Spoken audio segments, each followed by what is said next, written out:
Buenas noches, bienvenidos una vez más a esta sala de encuentros virtuales de la Asociación Cultural Héroes de Cavite. Hoy es viernes 16 de junio y son exactamente las 10:24 de la noche, una hora menos en las Islas Canarias. Hoy vamos a hablar de un tema recurrente en nuestra asociación, que es la leyenda negra, la lucha contra la leyenda negra. Y para ello tenemos a un invitado de lujo, don Alberto Gil Ibáñez. Alberto Gil Ibáñez es escritor y ensayista, doctor en Derecho por el Instituto Universitario de Florencia, Italia, y doctor, premio extraordinario, hay que decirlo, en Ciencias de las Religiones por el Instituto Universitario de Ciencias de las Religiones, Universidad Complutense. Trabajó durante 5 años en Holanda e Italia, donde pudo comprobar la vigencia del peso de la propaganda cultural que supone nuestra leyenda negra, con lo cual vamos a luchar contra ella esta misma noche. Desde hace unos 15 años aproximadamente se ha especializado en el estudio de la relación entre historia, cultura y liderazgo. Ha publicado 2 novelas, numerosos artículos y más de 10 libros que abarcan la reforma institucional, el derecho, la ciencia política o la historia. De ellos cabe destacar el libro colectivo que coordinó junto a Ramón Marcos a favor de España, El coste de la ruptura, en el año 2014, donde participaron Fernando Savater o Mario Vargas Llosa, por poner algunos ejemplos. La conjura silenciada contra España, la manipulación franco-anglosajona de nuestra historia y sus quintacolumnistas ingenuos, en el año 2016. Y La leyenda negra, historia del odio a España, en el año 2018. Ha publicado en el año 2020 su libro La guerra cultural, los enemigos internos de España y Occidente, 2020. Y está en preparación de su próximo libro, El Sacro Imperio Romano Hispano, que seguramente cuando lo acabe vendrá a esta sala para anunciarnos a todos de qué va esa última obra suya. Don Alberto, muchísimas gracias por venir y antes de darte paso y comenzar con la entrevista, voy a dar paso, como es habitual, a nuestro presidente Ángel Benzal para que nos hable de la asociación y te haga las preguntas correspondientes para esta especial entrevista de esta noche. Ángel, buenas noches, cuando quieras, bienvenido. Buenas noches, Alberto Bascal, porque esta noche va de Albertos. Gracias por la presentación y, bueno, por supuesto, muchas gracias a Alberto Gil Ibáñez por aceptar la invitación de la Asociación Cultural Héroes de Cavite, porque en esta conferencia de hoy, pues, bueno, vamos a derribar muchos mitos que hay sobre la leyenda negra, vamos a tener mucha argumentación, vamos a tener información para poder argumentar contra la leyenda negra y, bueno, esperemos que esta clase sea una clase magistral que sirva de referencia para cualquier persona que se quiera iniciar en el hispanismo, en la ley, o en la historia de la época virreinal, que sea una clase básica. Bueno, dicho esto, la primera pregunta es ¿qué es la leyenda negra? Y hablando de las dos leyendas negras, la externa y la interna. Bueno, buenas noches desde aquí de España. Buenas tardes, supongo, a nuestros amigos del otro lado del charco. Gracias y encantado de estar rodeado de héroes y heroínas de Cavite y de la hispanidad. Sí, la leyenda negra que vamos a hablar hoy espero que sea original, mis respuestas, y que demos argumentos algo novedosos, al menos algún enfoque y algún dato. Brevemente decir que, claro, yo diferencio entre leyenda negra externa y leyenda negra interna, porque si no, no nos entendemos. Hay una leyenda negra externa, lo que llamo hispanófobos, que, bueno, simplemente trataron de que el Imperio Español no funcionase y no se mantuviera, y después lo hicieron el chivo expiatorio de sus problemas. Me refiero, bueno, esa primera fase de Holanda, Inglaterra y Francia, que no nos ganaban en el terreno de batalla, los tercios predominaban y tampoco en el mar porque la armada predominaba, y entonces inventan algo que ya existía antes, pero que a partir de la imprenta ocurre un fenómeno singular, y es que ya no hace falta dominar un territorio para cambiar la cultura, basta con dominar las mentes. Y entonces aparecen viñetas, ilustraciones, bueno, ya hasta hoy con los medios de comunicación y las redes sociales, ¿no? Se meten en la propia estructura mental de los individuos. Bueno, lo que a partir de ese momento se produce es una carrera de relevos. Inglaterra, Francia, Holanda siguen intentando que el Imperio Español no venza y no se convierta en monarquía universal, porque había una amenaza de que con Felipe II así se produjera, que había una religión universal también. Luego, cuando empiezan a tener ellos sus imperios, les viene muy bien la leyenda negra para que no llamar la atención sobre los horrores y errores que estaban cometiendo ellos. Aparece el truco del trilero, la bolita, mira la bolita del Imperio Español, acusan de genocidas, de todo, mientras que ellos sean los genocidas, pasaban sin pena ni gloria. Y así llegamos al siglo XIX, donde hay un relevo, de nuevo, porque en el siglo XIX quien toma relevo, una vez ya destruido el Imperio Español, es Estados Unidos, porque Estados Unidos se da cuenta, una vez conseguida la independencia, que nos debía al Venado de Gálvez y al dinero de Carlos III, que tenía que llegar al Pacífico. La independencia de las 13 colonias era un calcetín. Y claro, el país que soy se hace a costa de los restos del Imperio Español. Para eso había que romper el Imperio Español, debilitar América en muchas repúblicas y luego acabar con Cuba y Filipinas. Todo el siglo XIX, la leyenda negra se extiende por Estados Unidos. Y en el siglo XX aparece la Unión Soviética, porque también quiere dominar América, hacer de los estados, pequeños estados americanos, repúblicas comunistas, y qué mejor que resucitar la leyenda negra otra vez. Y después de la caída del muro aparece una serie de intereses que explotan el indigenismo y el separatismo en España, que también recuperan la leyenda negra. Como ves, entonces estamos en unos 5 siglos de una carrera de relevo, se pasan el testigo unos a otros, pero ninguno de ellos deja de atacarnos en todos estos 5 siglos.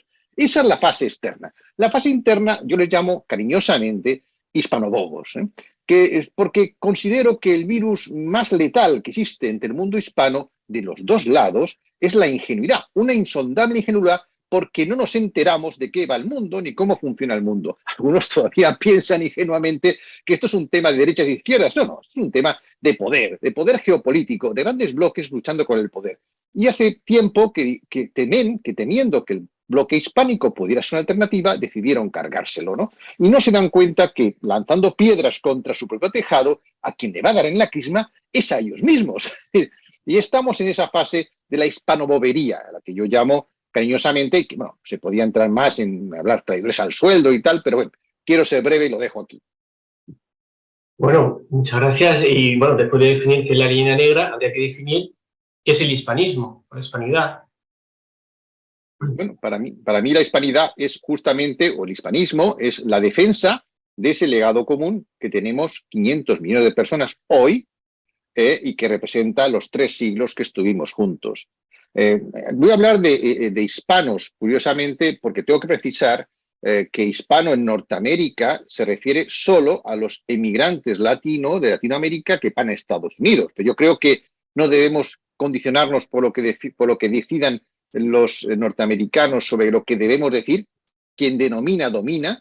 Para mí, la hispanidad es el conjunto de personas que hablan español, que comparten también una cultura y una espiritualidad, aunque no sean católicos, pero por origen, por linaje, y que vibran con la misma música, vibran con la misma literatura, tienen una manera de ver la vida. Esos 500 millones de almas que estamos hoy separados físicamente, políticamente, pero que en su origen estuvimos juntos, hicimos algo maravilloso, que son los 3 siglos de la América virreinal, que yo le llamo el Sacro Imperio Romano Hispánico, mi próximo libro. Háblanos del falso mito del paraíso prehispánico. Estamos hablando ya posicionándonos en 1492. Háblanos del falso mito del paraíso prehispánico. Claro, como veremos hoy, la leyenda negra es multifacética y nos afecta a todos, no es una cosa de españoles, afecta a todos.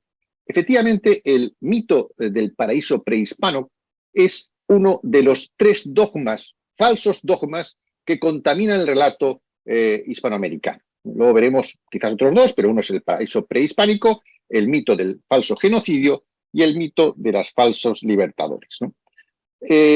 Claro, para decir que América virreinal era una edad oscura, había que decir que una edad dorada previa. Esa edad dorada era cuando dominaban los imperios azteca e inca, porque cuando llegan los españoles, el imperio maya ya no existía. Lo cierto es que estos imperios azteca e inca no eran ninguna ONG cultural, eran imperios extractivos o depredadores, en términos de Gustavo Bueno. Eran imperios totalitarios que subyugaban a la mayoría de los indígenas. Y además no solo subyugaban, los esclavizaban y incluso los mataban en sacrificios y se los comían, en algún caso, como era el azteca. Luego, lo que encuentran los españoles no es un paraíso. Por eso pueden conquistar América. Era impensable que Cortés, con 400 hombres, Pizarro con poco más, pudieran derrotar a imperios muy numerosos. Lo hicieron porque se aliaron con los indígenas sometidos. Y esa es la gran obra de Cortés, más que genio militar, fue un genio diplomático, que con doña Marina se dio cuenta de que había gente que estaba sufriendo mucho. Y bueno, por eso ganaron. No ganó España. Se puede decir que quien conquistó América fueron los propios indígenas para liberarse de imperios depredadores, eligiendo un imperio generador, con todos sus defectos, pero que traía detrás una cultura, el cristianismo, que lo que hizo fue humanizar el derecho germánico, el derecho romano y, por supuesto, también las prácticas de los imperios extractivos amerindios, ¿no? Esto es la realidad. La realidad. España llevó allí lo mejor de sí. No había un paraíso, no lo había. La prueba es que no hubo grandes dificultades en establecerse allí. Con una comparación, el Imperio Romano tardó 200 años en dominar España. El Imperio Romano. ¿Por qué? Pues porque tenía la connivencia de los propios ciudadanos, pueblos originarios, que no eran ni el azteca ni el inca, porque el azteca venía del norte y el inca, antes del inca, hubo otros pueblos originarios, entre ellos los que trazaron las líneas de Nazca. Háblanos de el falso mito del genocidio hispano. Y sí. Aparte del genocidio, coméntanos también sobre el mestizaje. Mestizaje, bueno, claro. A ver, el otro dogma que domina es que, claro, España fue terrible. Cuando hablo de España, realmente es una denominación parcial, porque los españoles eran muy poquitos. Realmente la obra fue una obra mestiza, colectiva de todos, ¿no? De los mestizos, los indígenas, los peninsulares y luego sus descendientes criollos, que son los que luego se rompen con España.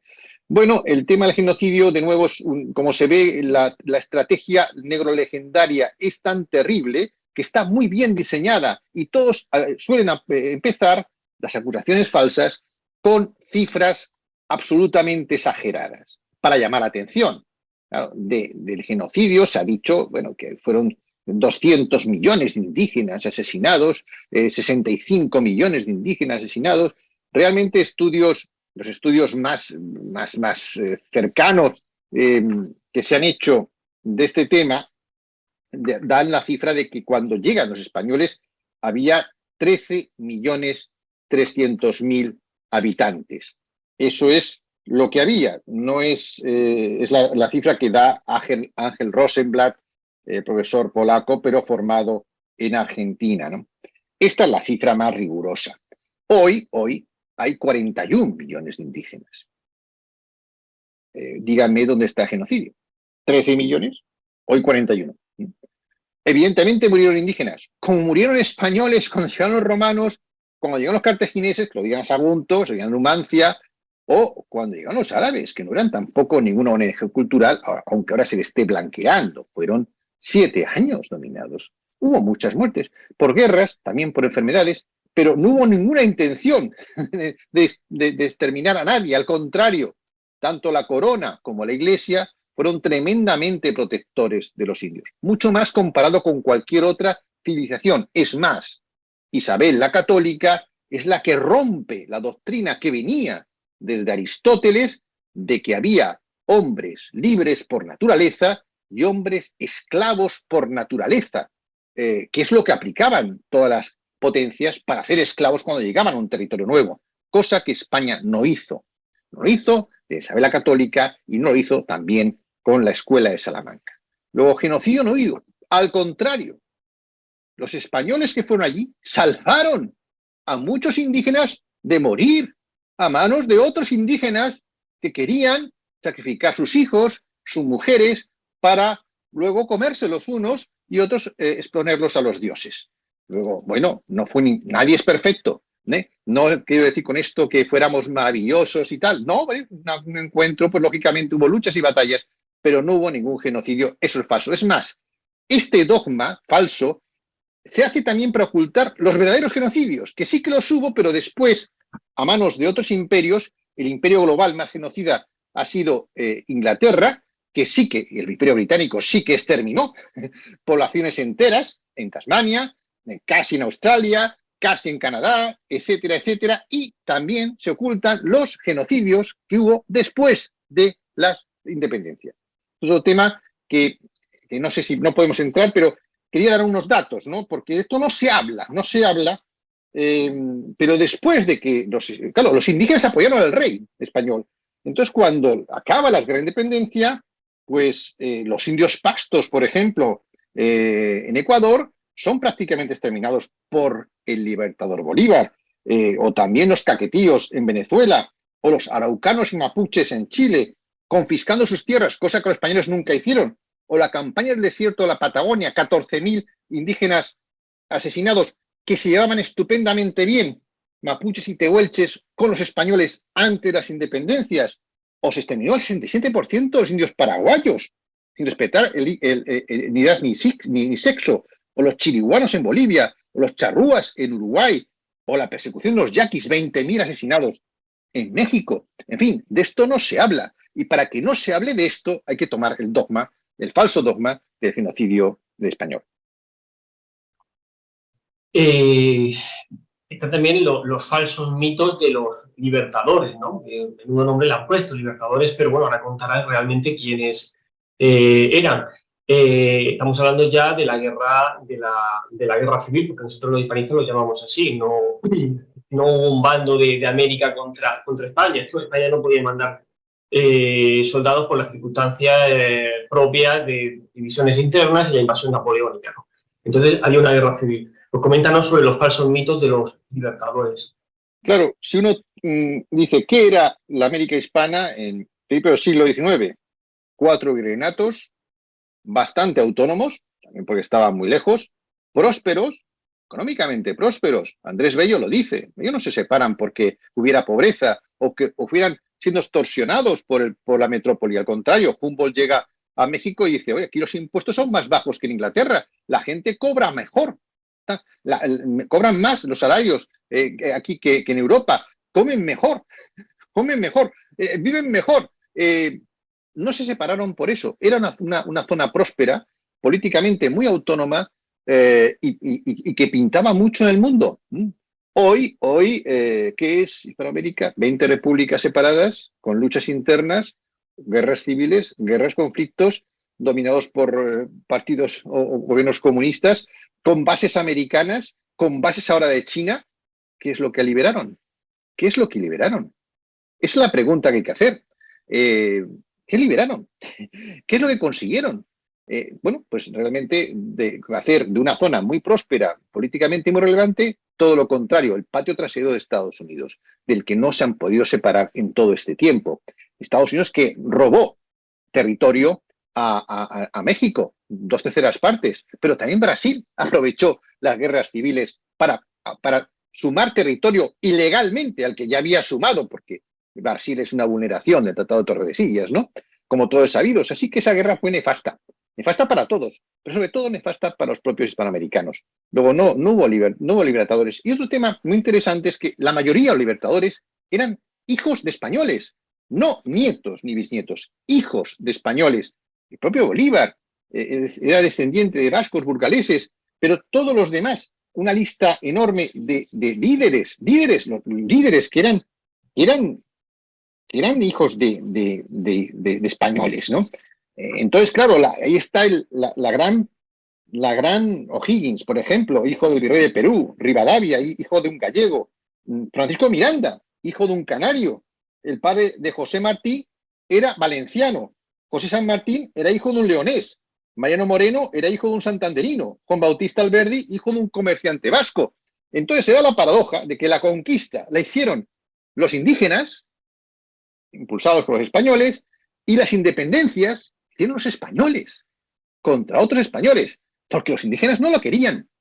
Esta es la paradoja de todo lo que estamos viviendo, y por eso tienen que inventarse un relato para cubrir la verdad que nunca queremos decir. Y esto es muy sencillo. Si uno no hace un diagnóstico real de las causas de los problemas, jamás resolverá los problemas.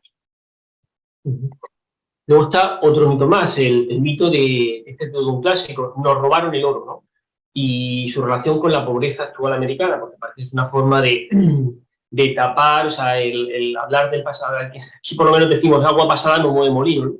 Entonces, si se habla del pasado, no se habla de dónde van los recursos de América. Entonces, la pregunta tendría que ser el mito de nos robaron el oro y la situación de pobreza actual que hay en América.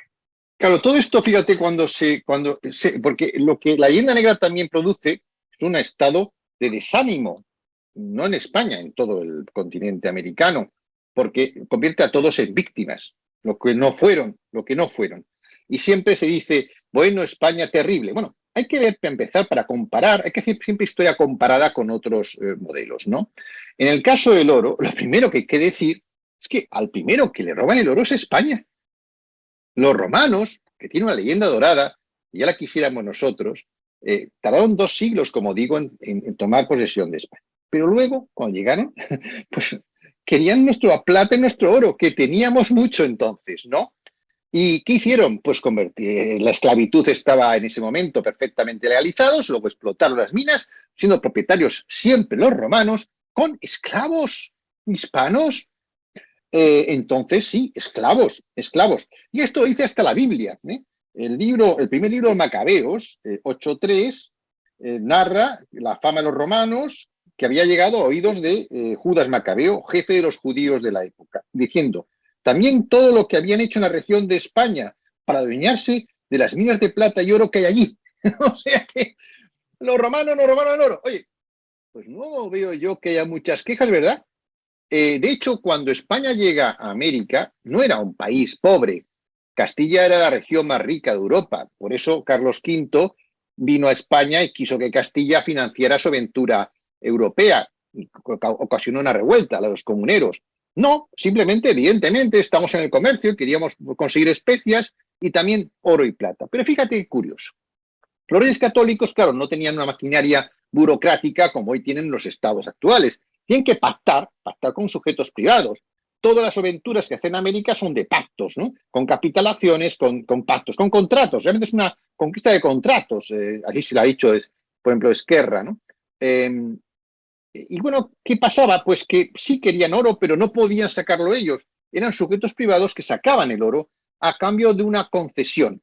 Y el quinto real es lo que llegaba a España. Es decir, un 20%, que ni siquiera era así, porque ese 20%, al final, a los piratas también, iba también a los bancos holandeses, porque siempre estuvimos muy endeudados por tener las guerras de religión que manteníamos en Europa, y entonces realmente, pero el 75%, el 80% del oro se quedó en América. Y además, conforme avanzaba la época, cada vez más, porque había que financiar la infraestructura que había allí. Claro, los virreinatos. Es impresionante las infraestructuras que se construyeron. No hay más que ver las catedrales, las universidades, los hospitales, las vías. Claro, era impresionante. Ciudades son un patrimonio de la humanidad. ¿Quién financiaba eso? El oro se quedó allí. Se quedó allí primero porque los que lo sacaban, los concesionarios, se quedaron también allí. La mayor parte de los españoles se quedaban allí. Muy pocos retornaban. Se quedaban allí, tenían familia, empresas y demás. Se quedaban allí y financiaron todo lo que era aquello, que era... De hecho, Azorín viene a decir, cuando habla de la famosa decadencia, España sí, pero América era enormemente próspera. Fue la única metrópoli, el único imperio cuya metrópoli se empobreció. No nos salió rentable económicamente. Era una aventura, más que nada, evangélica, por la fe, por el prestigio, pero al final España se empobreció. El único caso, porque no explotamos aquello para beneficio de la metrópoli como el resto de los imperios.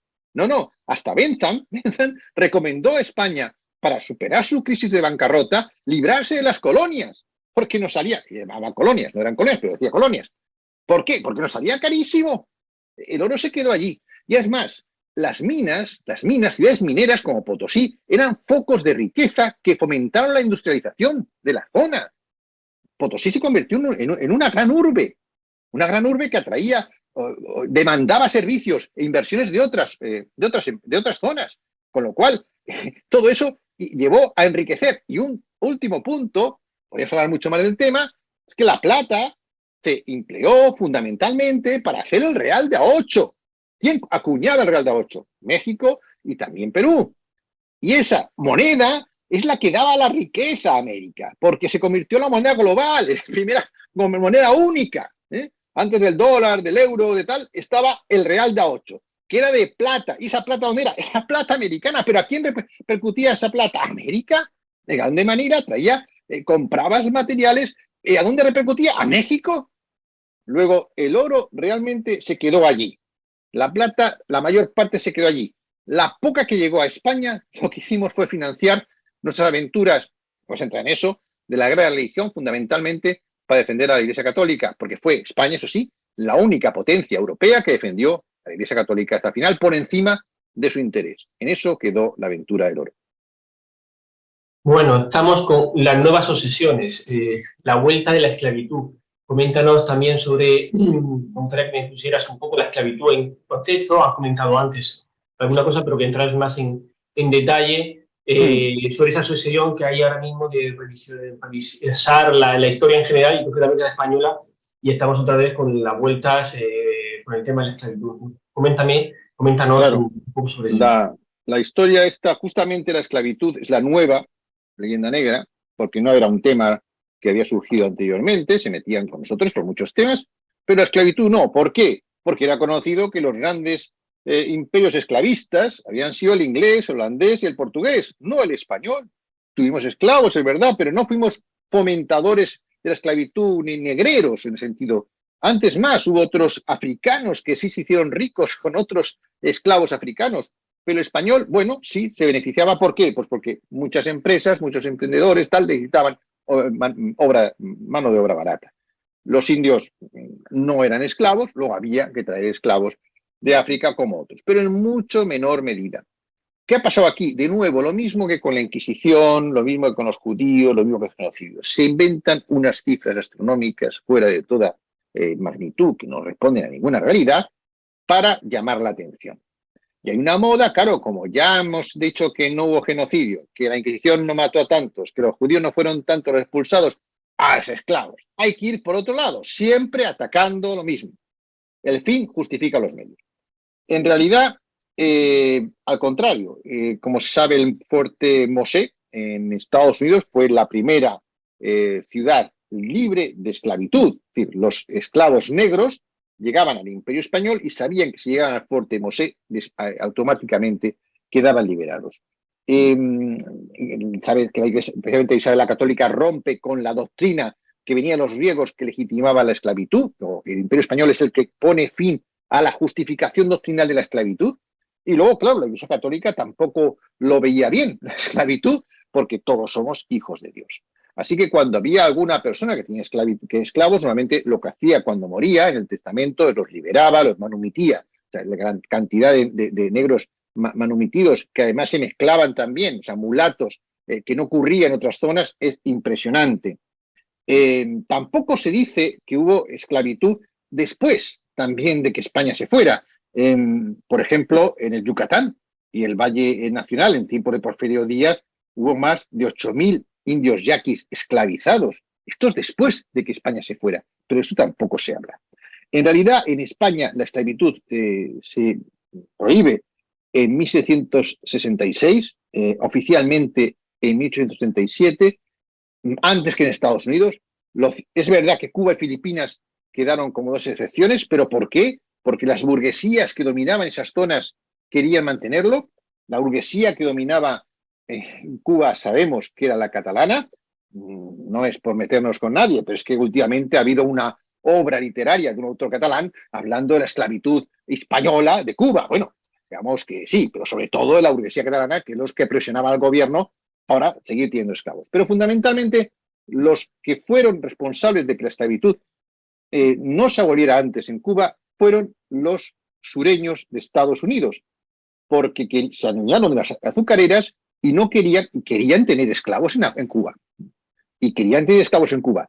Aunque en Estados Unidos la esclavitud se prohíbe en 1863, siguió siendo muy permisivo con prácticas esclavistas, como todos sabemos, hemos visto lo que era el Ku Klux Klan, y hay ejemplos de linchamientos de familias enteras, niñas, mujeres, permitidas por la policía hasta avanzado el siglo XX, prácticamente hasta Luther King, prácticamente hasta el Acta de Derechos Civiles de 1964 y el Acta de Derecho de Voto de 1975. Los negros estaban, formalmente estaba la esclavitud, pero estaban completamente discriminados en todos derechos políticos y demás. En siglo XVIII, 1734, había muchos, la mayoría eran mulatos libres. Y los corsarios británicos venían a las costas de Venezuela, por ejemplo, entonces no era Venezuela, los secuestraban y los llevaban a Nueva York para venderlos como esclavos. Esto, hablo de 1734, lo ha demostrado una profesora colombiana en un libro reciente, Beatriz Peña Núñez. Luego, podemos decir de qué hablamos cuando hablamos de esclavitud. Pues, digamos, de otra exageración para poder meterse con el mundo hispano. Pero doctrinalmente, Isabel la Católica acaba con la justificación de la esclavitud. Después, la Escuela de Salamanca acaba mundialmente con la esclavitud. Y luego, bueno, sí, se mantuvo aquí como en otros sitios, pero con menor rigor y con menor cantidad. Por eso no se puede hablar de una leyenda negra española en este tema. Vamos a otro mito, el de la imposición del idioma español en América, ¿no? Entre los pueblos originarios. ¿Qué nos puedes comentar? Pues mira, otro tema que me lleva, el tema de la imposición del español, a de nuevo comparar. Es importante cuando se habla de historia comparar con lo que había entonces y también comparar con lo que había antes. Se habla de la imposición del español. Curioso, ¿no? Español, España. Bueno, ¿de dónde viene el español? El latín, ¿no? ¿Y qué pasó? ¿Por qué el latín se impuso en España? Porque lo impusieron los romanos. Aquí había otros idiomas. El íbero, el celtíbero, el celta. Había otros idiomas. Solo sobrevive el vasco. Nos impusieron o aceptamos el latín. ¿Por qué? Porque el latín era un idioma más amplio que nos permitía comunicarnos con todo el resto de Europa. Era, por tanto, positivo para nosotros, españoles, renunciar a nuestros idiomas pre-romanos y aceptar un idioma más universal. Hasta el punto de que existiendo ya el español, que por cierto, el español nace en La Rioja, al lado de Álava, de Navarra y de Aragón, mucho más cerca que de Madrid, por ejemplo. Bueno, pues este idioma ya existía y en las universidades se seguía estudiando en latín. ¿Por qué? Porque era un idioma universal. Y así sigue haciéndose y manteniéndolo hasta que el español se convierte en idioma universal. Bueno, pues aquí nos impusieron el latín y no nos quejamos. Lo transmitimos, como de nuevo, lo que mejor teníamos. ¿Por qué? Porque era el idioma común, lógicamente. Ahora bien, fíjate tú, si no lo impusimos, tan tontos éramos, ingenuos, quizás debíamos haberlo impuesto, que cuando se produce la batalla de Ayacucho, famosa batalla que firma un poco ya el final de las guerras de secesión, 1824, solo el 30% de los hispanoamericanos hablaban español. El 30%. Hoy el 95% habla español. ¿Quién ha hecho la imposición? La realidad es que había traductores en las audiencias, que se daban clases en las universidades en las lenguas nativas principales, que quien mantiene las lenguas nativas, que por eso existen indígenas porque llegaron los españoles, y existen lenguas nativas porque llegaron los españoles, si no, no habría lenguas nativas. ¿Y por qué existen? Porque los misioneros las conservan. Aquí había un señor bastante importante, se llama Nebrija, que hace la primera gramática de una lengua vernácula. Esa gramática la importan, la traen, la llevan los misioneros y con esa gramática hacen también las gramáticas y diccionarios, español, náhuatl, español, quechua, las grandes, casi todas, muchas, pero las grandes, las que quedan, para mantener esos idiomas vivos. Si hoy hablan náhuatl, si hoy se hablan idiomas nativos, hoy, es gracias a esos misioneros. Puedo dar ejemplos, pero el arte de la lengua mexicana, 1547, del franciscano Andrés de Olmos, primera gramática de una lengua vernácula en América, que sigue el modelo de Grebrija, claramente, o la gramática, el arte de la lengua general de los indios del Perú, del dominico Domingo de Santo Tomás de 1560. Es decir, y también de otras lenguas, también de Brasil. Hay una lista que se ha publicado y se ha estudiado, ¿no? Por tanto, el español era una lengua universal que venía del latín, una lengua impuesta ya a España, con lo cual no hicimos más que lo que ya hemos hecho. Y luego, España no se queja de que perdiera sus lenguas, que las perdió, salvo el vasco. Nos va peor por no quejarnos, nos va peor porque hubiéramos aceptado el latín, una lengua latina como es el español, como nuestra. No nos va peor. Y la realidad es que hoy, gracias al español, que es una lengua moderna, una lengua que se adapta perfectamente a las nuevas tecnologías, a las redes sociales, incluso a la inteligencia artificial, 500 millones de personas se pueden beneficiar de un instrumento que no lo estamos haciendo por nuestros complejos. Porque sí, la francofonía se aprovecha del francés, con mucho menos méritos, pero el español todavía no es el instrumento económico, político y comercial que debiera ser por todas estas leyendas negras que nos dividen, nos separan y nos enfrentan.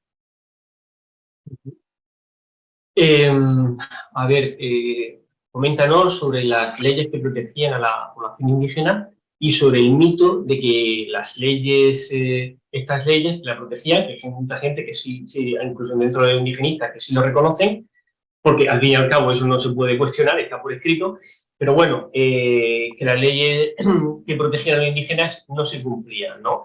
También hay que ponerlo también un poco en contexto. Hoy también hay leyes, y tanto en España como en Hispanoamérica, como en cualquier parte del mundo, y tampoco terminan de cumplirse, ¿no? Pero bueno, me gustaría que tú matizaras esa puntualización de que nos hablaras, por un lado, de las leyes, y por otro lado, si protegían o no a la población autóctona, a los indígenas. Yo hago siempre la misma pregunta.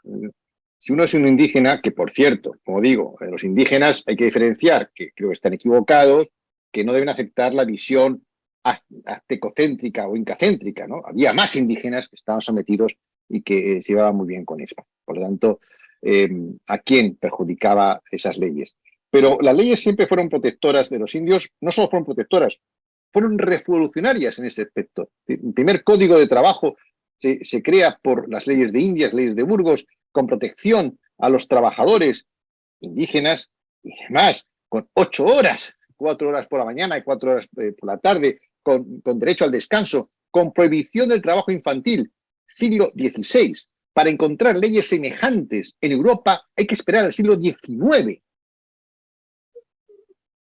Bien, dicen, estas leyes eran muy buenas, de hecho el descanso, de hecho la maternidad, de hecho un salario mínimo, no se estaba ahí, ya revolucionario, bueno, no se cumplía. Bueno, vamos a ver, se cumplieron. ¿Cuál fue las leyes mejor cumplidas? ¿Las de la América Iberiana o las de después de las guerras de secesión con las nuevas repúblicas? Porque los indígenas lo pasaron muy mal, les quitaron las tierras comunales. Todo eso no pasaba antes. Las audiencias tenían traductores y dedicaban 5 horas por la tarde a los asuntos de indígenas. 3 horas por la mañana, asunto de criollo, 5 horas por la tarde, asuntos de indígenas, porque eran grandes litigadores. De hecho, las leyes de India se hacen por las peticiones de los indígenas. El derecho de petición surge ahí. Y por eso fueron tan buenas, porque se hicieron de abajo arriba, revolucionario, ¿no? Por primera vez.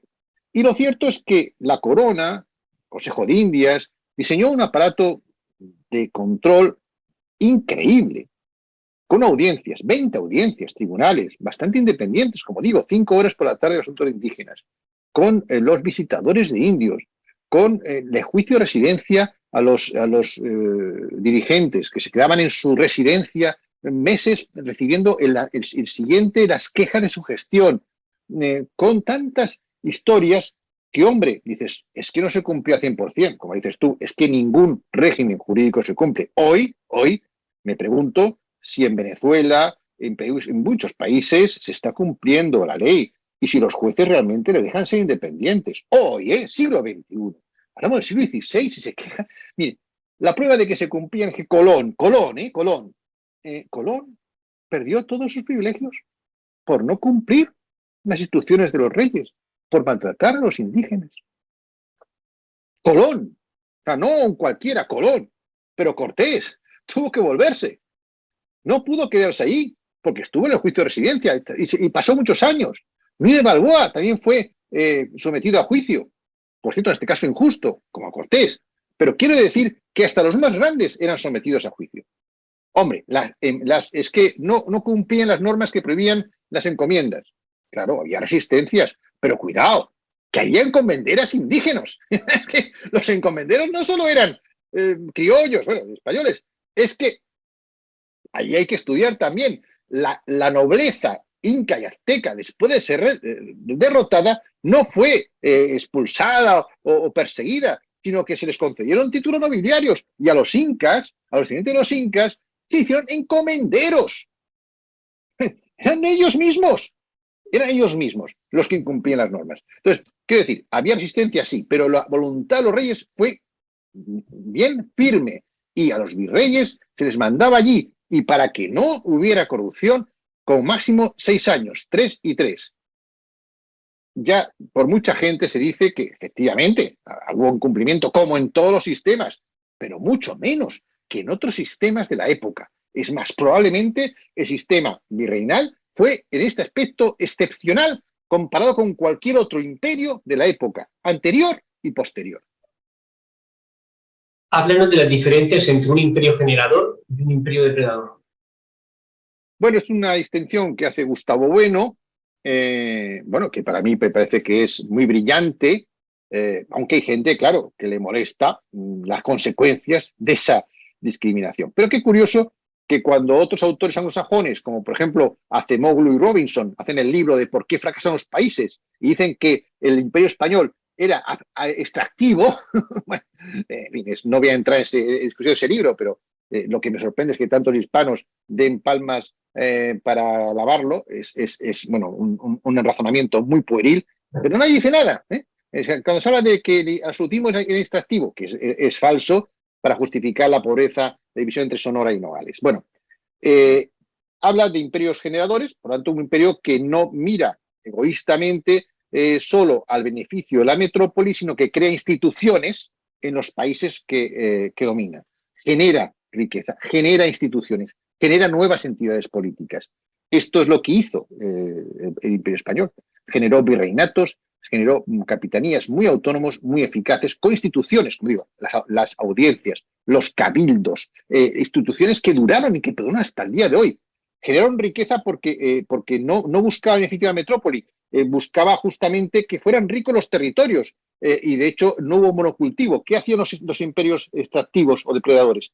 Crean monocultivos. Das a un país lo que necesita la metrópoli. Yo voy a un país africano y digo, tú vas a hacer azúcar, y solo azúcar. ¿Por qué? Porque yo quiero.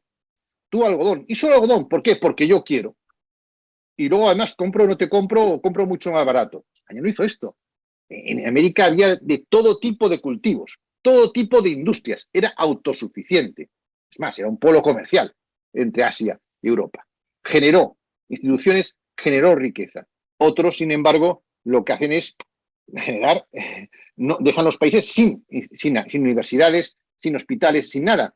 Por eso, el gran problema de este mundo no es América, es África. África es la zona del mundo más pobre y más corrupta, pero no se habla de la leyenda negra africana. Qué curioso, ¿verdad? ¿Por qué no se habla de la leyenda negra africana y sí de la americana? Porque los responsables de esa pobreza, de esa corrupción, los países más pobres, más corruptos son africanos, son ingleses, franceses, alemanes y belgas y holandeses. Y esto no se puede permitir porque ellos son los que mandan el discurso.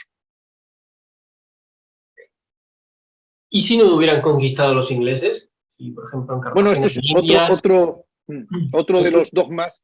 Si hubiera, por ejemplo, había muchísimos ataques, ¿no? Los más claros, por ejemplo, Cartagena India, por Platelezo, o los ataques ya a Buenos Aires, ya en el final del imperio, de los virreinatos. Esa es la pregunta. ¿Y si no se hubieran conquistado los ingleses? Bueno, lo primero, lo sorprendente es que esta pregunta que me haces tú, lo dicen amigos míos, digamos, universitarios de algún país, no voy a poner nombres, dicen esto, me dicen, es que claro, si nos hubieran conquistado los ingleses, América sería mucho más desarrollada, ilustrada, etcétera, y claro, como fueron españoles somos una zona terrible. Eso es falso, y demuestra de nuevo cómo es la leyenda negra está incrustada en las mentes de los hispanobobos, con todo mi cariño, pero que no tiene ninguna base. Porque es absurdo decir esto. Primero porque yo, si me encuentro con uno que me dice que es indígena, digo, mira, yo han conquistado los ingleses, tú no existirías porque tus antepasados hubieran sido esquilmados, pregunta en el norte, o vivirías en reservas. Si me dice un mestizo, le digo, mira, tú tampoco existirías, porque el matrimonio mixto estuvo prohibido en Estados Unidos hasta bien entrado el siglo XX, 1960. No existirías, estaba prohibido. Es que los hijos que tenían los ingleses con las indias no figuraban en los registros, no eran reconocidos. Esto no se dice. Y si es blanquito, te digo, tú tampoco existirías, porque tú serías un WASP y no un hispano, un descendiente de WASP. Pero es que además lo que ellos no dicen o no ven es que Gran Bretaña conquistó América. Conquistó América hispana. ¿Cuándo? A partir de 1824. Es decir, a partir de las guerras de secesión, ¿quién domina en América? El mundo anglosajón. Por favor, si Bolívar no puede hacer lo que quiere, si no puede mantener ni siquiera los Reinatos Unidos, ni hacer la Gran Colombia, ni la Gran Hispania, no lo puede hacer porque no le dejan. Porque lo que hace Gran Bretaña es utilizar a los libertadores para dominar ellos América. Entonces estábamos en el panfleto este famoso de una propuesta por mirar a España, que luego se llevó a la práctica de cómo se rompía la economía, cómo se rompía el primer caso de unión económica y monetaria del mundo, que tenía el Real de 8 y realmente un mercado bastante cohesionado. Había que romperlo, para eso que se hicieron, romper en 20 pedazos. Todo lo que pasa a partir de 1824 está dominado por Inglaterra. Para empezar, la deuda. Todos estos países nacen con una gran deuda. ¿Por qué? Porque las guerras lo que hicieron es pedir préstamos a bancos ingleses, que tardaron un siglo en pagar. Es que México, la renta que tenía cuando era Nueva España, la recupera un siglo después, aparte de perder territorio. Lo claro que les conquistó los ingleses. Y fijaros el resultado, es el que están viendo hoy. Seguimos con los mitos, en este caso el mito del atraso científico de España. ¿Qué nos puedes comentar? Bueno, es otro de los mitos tantos que se hacen contra España, que no hubo ciencia. Hombre, ya Eliot, que dice, bueno, los ingleses, Eliot ya dijo que no se podía haber llegado a América. ¿Por qué España llegó a América y no otro? Porque disponía de la tecnología más puntera de la época. Es evidente. Hoy quien domina la tecnología es quien domina la tecnología espacial, porque es ese sector más avanzado, ¿no? Entonces el sector más avanzado era la Armada, era la navegación, y quien dominaba la navegación, arte de navegar, pero que implicaba astronomía, implicaba matemática, implicaba mirar los astros, dominar, medir la longitud, que fue el único país, el primer país que lo consiguió. Hasta hicimos el calendario gregoriano, los neoescolásticos. Es decir, es que todo el siglo XVI es hispano en todos los sentidos, también en el científico. Los científicos de la época son hispanos. ¿Qué ha pasado? Pues como en otros casos, la trampa metodológica. A partir del siglo XVIII, los anglosajones y los franceses dominan la metodología. Cambian la metodología y dicen qué es filosofía y qué no es, y qué es ciencia y qué no lo es. Entonces, a partir del siglo XVIII se cambia la denominación de lo que es ciencia y de golpe y porrazo se borra el siglo XVI. Y ya no se cita ni un solo español. Se pasa directamente de Copérnico y Galileo a Newton. Es algo, no se llama ni no se dice que todos, y yo estudiando un poco estos temas, me percato de que la mayoría de las grandes innovaciones del mundo tienen siempre un origen hispano. Todo esto también empieza con Francis Bacon. Francis Bacon es uno de los ideólogos de la leyenda negra. Era asesor de la reina, como sabemos. También se supone que es el que crea el lenguaje empírico con su obra Novum Organum. Bueno, ya se ha demostrado, Juan Pimentel, investigador de CSIC, ha demostrado que Novum Organum es una copia del Regimiento de Navegación de García de Céspedes. Es que las portadas son idénticas. Francis Bacon admiraba a España, pero por eso mismo la temía. Y lo que decide es una estrategia para ningunear y despreciar todo el legado español. Pero son cantidad de científicos borrados y cancelados. Yo voy a dar unos ejemplos. Podríamos dar muchos más, voy a dar 3 ejemplos. Charles Darwin. Charles Darwin, como todo el mundo lo conoce, evidentemente, estudiado a bordo, el Beagle, bueno, creador de la teoría de evolución, ¿no? Él reconoce en sus apuntes que le debía mucho al militar español Félix de Azara, que había catalogado 448 especies. Pero también, y no lo cita, el jesuita chileno, no había Chile entonces, pero bueno, Juan Ignacio Molina, por eso la leyenda negra nos afecta a todos, a 4 décadas antes de Darwin ya propuso la teoría de la evolución gradual de las especies en su obra Analogías menos observadas de los 3 reinos de la naturaleza. La invención de la máquina a vapor, fundamental para la revolución industrial. ¿Quién la inventa? Según el dogma, James Watt o el inglés Thomas Savery. Bueno, realmente fue Jerónimo d'Allanz y Beaumont, más de 50 patentes, entre ellos la primera patente de la máquina a vapor. O el propio Alexander Humboldt, que fue a América invitado y que, bueno, pues habla mucho del Humboldt, pero tiene universidades y hoy, bueno, pasa por ser creador de las teorías de la ecología, las plantas, de la biodistribución. Bueno, pues su obra estaba fundamentada en las obras del naturalista colombiano, no existía Colombia, pero bueno, Francisco José de Caldas, nacido en Popayán. Lo conoció, estuvo con él, y sin embargo luego lo que dice es que fue al revés, que Caldas copió a Humboldt. No era verdad, Celestino Mutis los presentó, 3 casos de científicos borrados. Así podemos continuar la historia de filosofía y del pensamiento científico, como todo se borra, cualquier rastro del pensamiento hispano, para crear este dogma falso de que España no tuvo ciencia y no tuvo ilustración. Otro mito más, el de la falta de ilustración hispana. ¿Qué nos puedes decir? Por lo mismo que esto, bueno, otros temas que yo me encuentro cuando voy por allí, estos países, y me dicen, es que claro, como los conquistaron españoles y no tiene ilustración, claro, vinieron los franceses, y claro, fíjate, la ilustración francesa, qué maravilla, qué maravilla. Bueno, qué maravilla, eso ya es cosa vuestra, le digo, porque la ilustración francesa fue ya posterior a los efectos de la ilustración francesa al final del siglo XVIII, ya no es cosa nuestra, es cosa de los revolucionarios de los libertadores, que la copiaron y mal. Pero realmente, de nuevo aquí es lo mismo, la misma falsedad. El pensamiento moderno no nace con Descartes y Spinoza, como nos suelen decir la metodología dominante, sino nace con los neoescolásticos de la Escuela de Salamanca. Todo el pensamiento moderno viene de Vitoria, de Suárez, de la Piricueta, de Tomás de Mercado, del padre Mariana. Esos son la nueva Grecia, la nueva Roma, y así debería estar considerado en todos los manuales de historia. Sin embargo, uno va a cualquier manual de historia de la filosofía hecha por un anglosajón, o francés, o norteamericano, y no aparece ni un autor español. Y esto, puede hacer usted la prueba de llevar, por ejemplo, a Bertrand Russell, muy conocido, tiene su historia de filosofía occidental, no cita a ningún español, cita a los jesuitas, o sea, Ignacio Loyola, y a San Domingo de Guzmán, porque claro, luego cita a jesuitas que no son españoles o dominicos que no son españoles. Pero considerando estos 2 primeros fundadores, no tiene nada que ver, ¿verdad? Que son gente un poco atrasada. Viene a decir, ve, no era tonto, ¿no? No sabe que el libro más citado, más influyente de la historia de la filosofía, después de los griegos, son las categorías de Suárez. Francisco Suárez es el filósofo fundamental junto con Vitoria. No se puede entender la filosofía, nada, sin el siglo XVI, que ha sido borrado arteramente. ¿Borrado por quién? Por los ilustrados franceses. ¿Por qué? La ilustración francesa necesitaba borrar el pasado español para autoponerse ellos la medalla.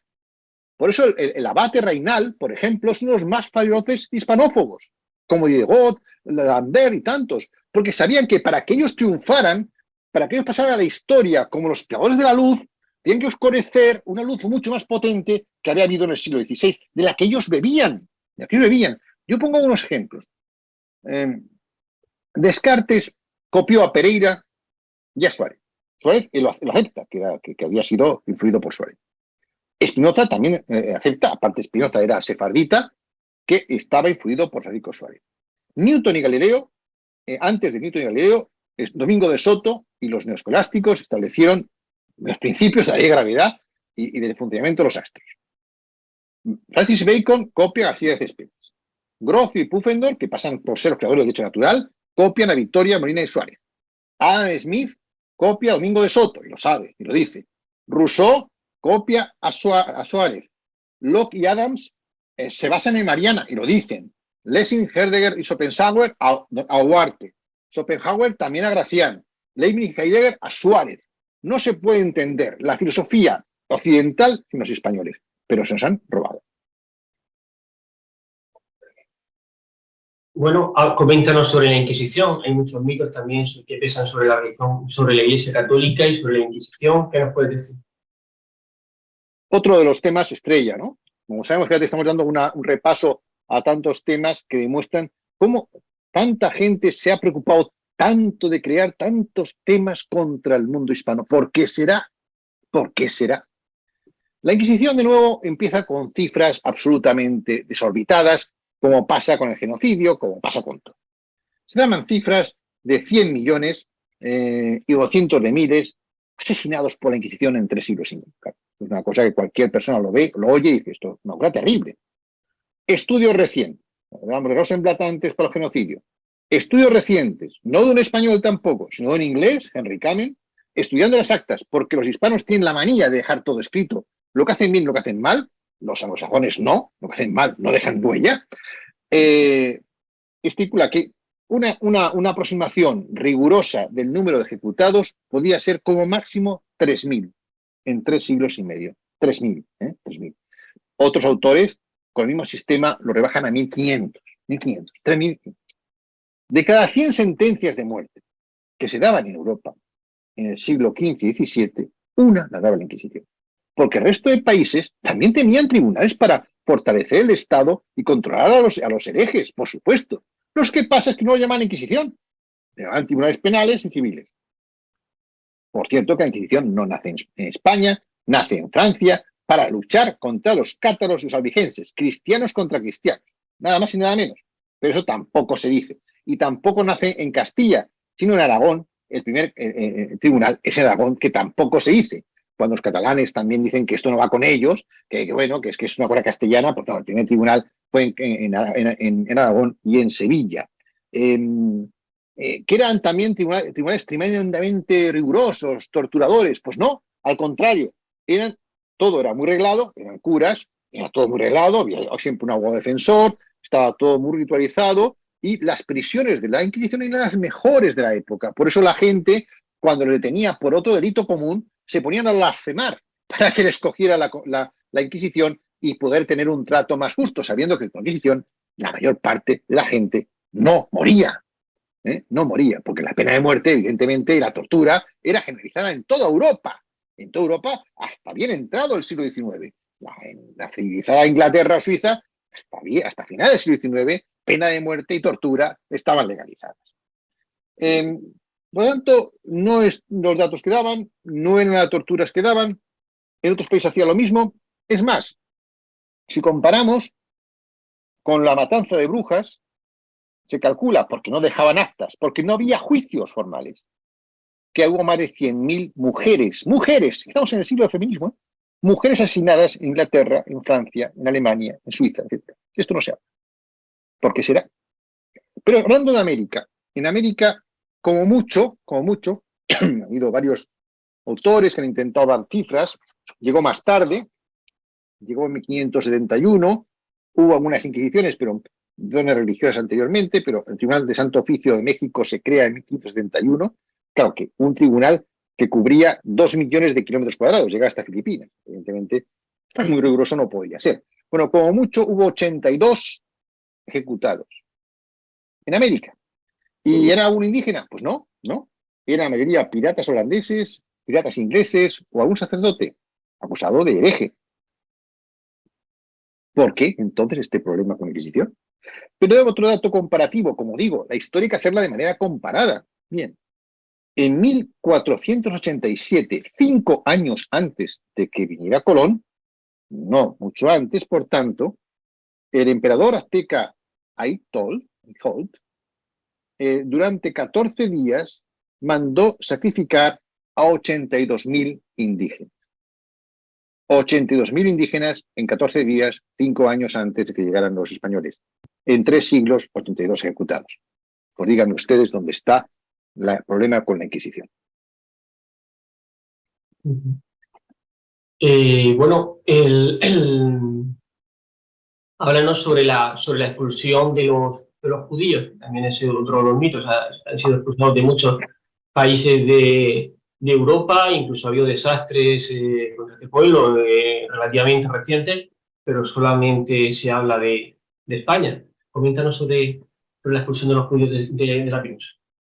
De nuevo, el mito, la leyenda negra, que judíos de buena fe han creído y que ha llevado incluso a tener malas relaciones con España durante mucho tiempo, es otro mito falso, o al menos muy matizable. ¿Hubo expulsión? Sí, pero no fue la primera. Como bien decías, Ángel, la primera fue en Inglaterra. Qué casualidad, ¿verdad? Y Gales, antes en Francia, 1182, en Inglaterra y Gales, 1290, otra vez en Francia, en 1306, luego en Viena, 1421, y luego en otras zonas de Europa Central y del Este, y luego llega la española. Claro, ¿por qué tanto problema con la española? Bueno, primero porque la línea negra cubre todo. Lo segundo, ¿por qué? Pues porque dolió más. ¿Y por qué dolió más? Porque aquí es donde mejor vivían. Porque aquí los judíos tenían derechos que ningún otro país de Europa les concedía. Por ejemplo, tener tierras, que les estaba vetado en casi todos los países de Europa. Aquí, cuando se fueron, pudieron vender sus tierras porque eran propietarios de tierras que les eran negado en Europa. Y vendieron, no se expulsó con un atillo, les vendieron sus bienes y se fueron con su dinero.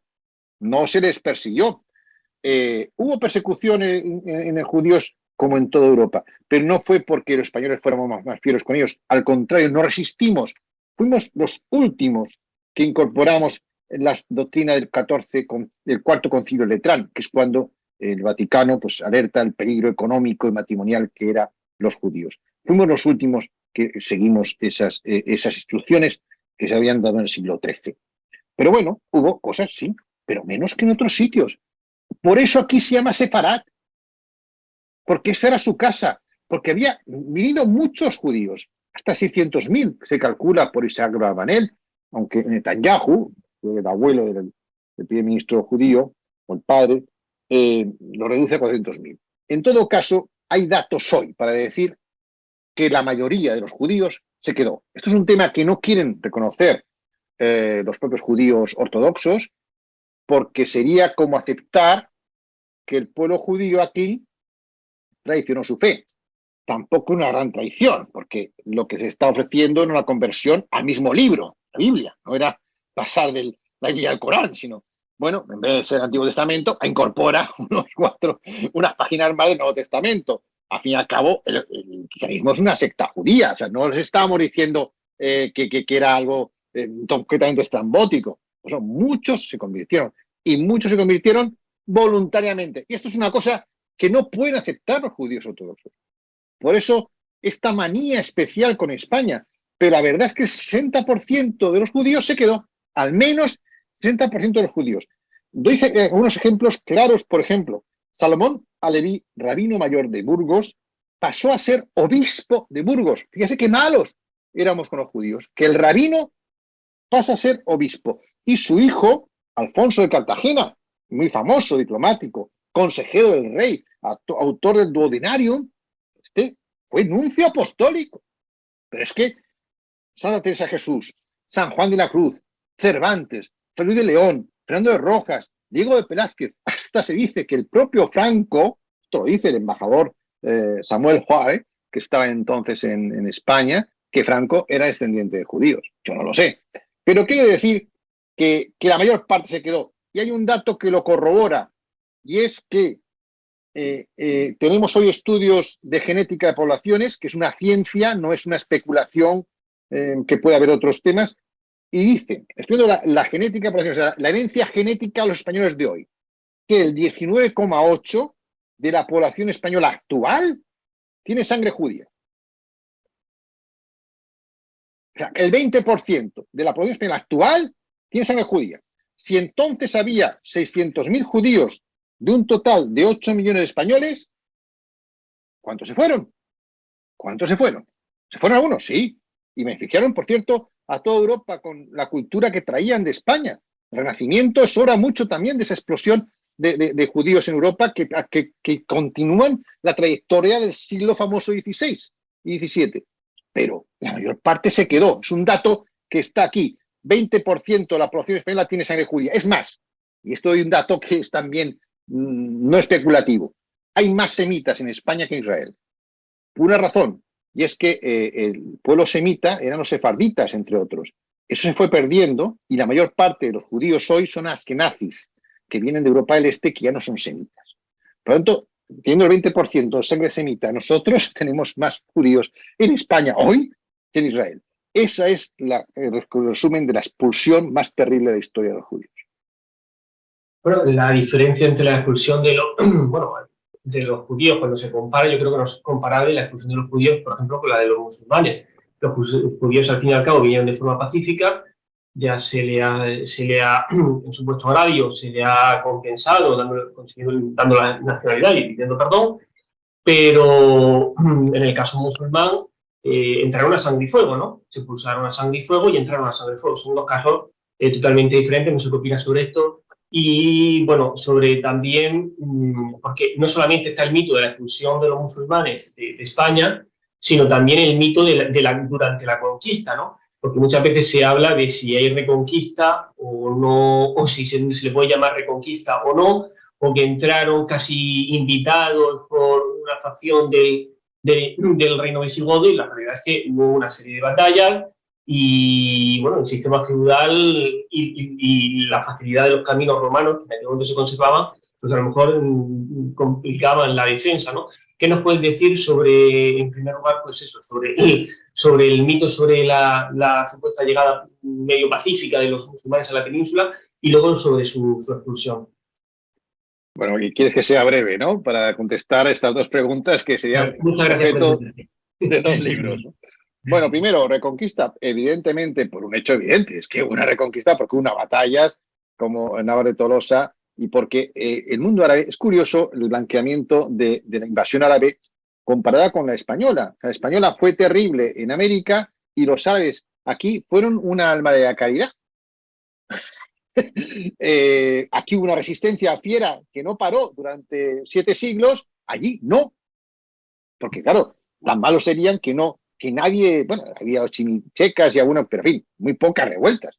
Estarían tan disgustados que no. Aquí sí, aquí. ¿Por qué? Porque había un conflicto, porque aquí no aceptamos el Islam, porque teníamos el catolicismo, y a diferencia de los indígenas, y pregúntense a los descendientes de Moctezuma y de los incas dónde están, ellos reconocieron. Isabel Moctezuma es un ejemplo claro, no nos da tiempo a hablar de ella, hija de Moctezuma, se casa con un extremeño, tiene 5 hijos, se bautiza como Isabel y reconoce que las prácticas aztecas eran brutales y que el cristianismo era mejor porque era más caritativo y humanitario. Con el Islam esto no pasaba. Entonces la población se queda con el cristianismo, porque era mejor para ellos, no tienen razón para cambiar. Y una guerra que sí, paraba y no paraba, pero que desde Covadonga, que ahora dicen que es una pequeñísima batalla, bueno, es curioso, también incluso se niega que Pelayo existiera, es curioso, ¿eh? Pero bueno, Guillermo Tell sí, pero bueno, desde Covadonga no paró y los reinos cristianos se fueron uniendo en torno a un enemigo común. Y por cierto, cuando se toma Granada por una decisión estratégica de la reina Isabel para evitar una nueva toma de playa, porque querían volver a conquistar España.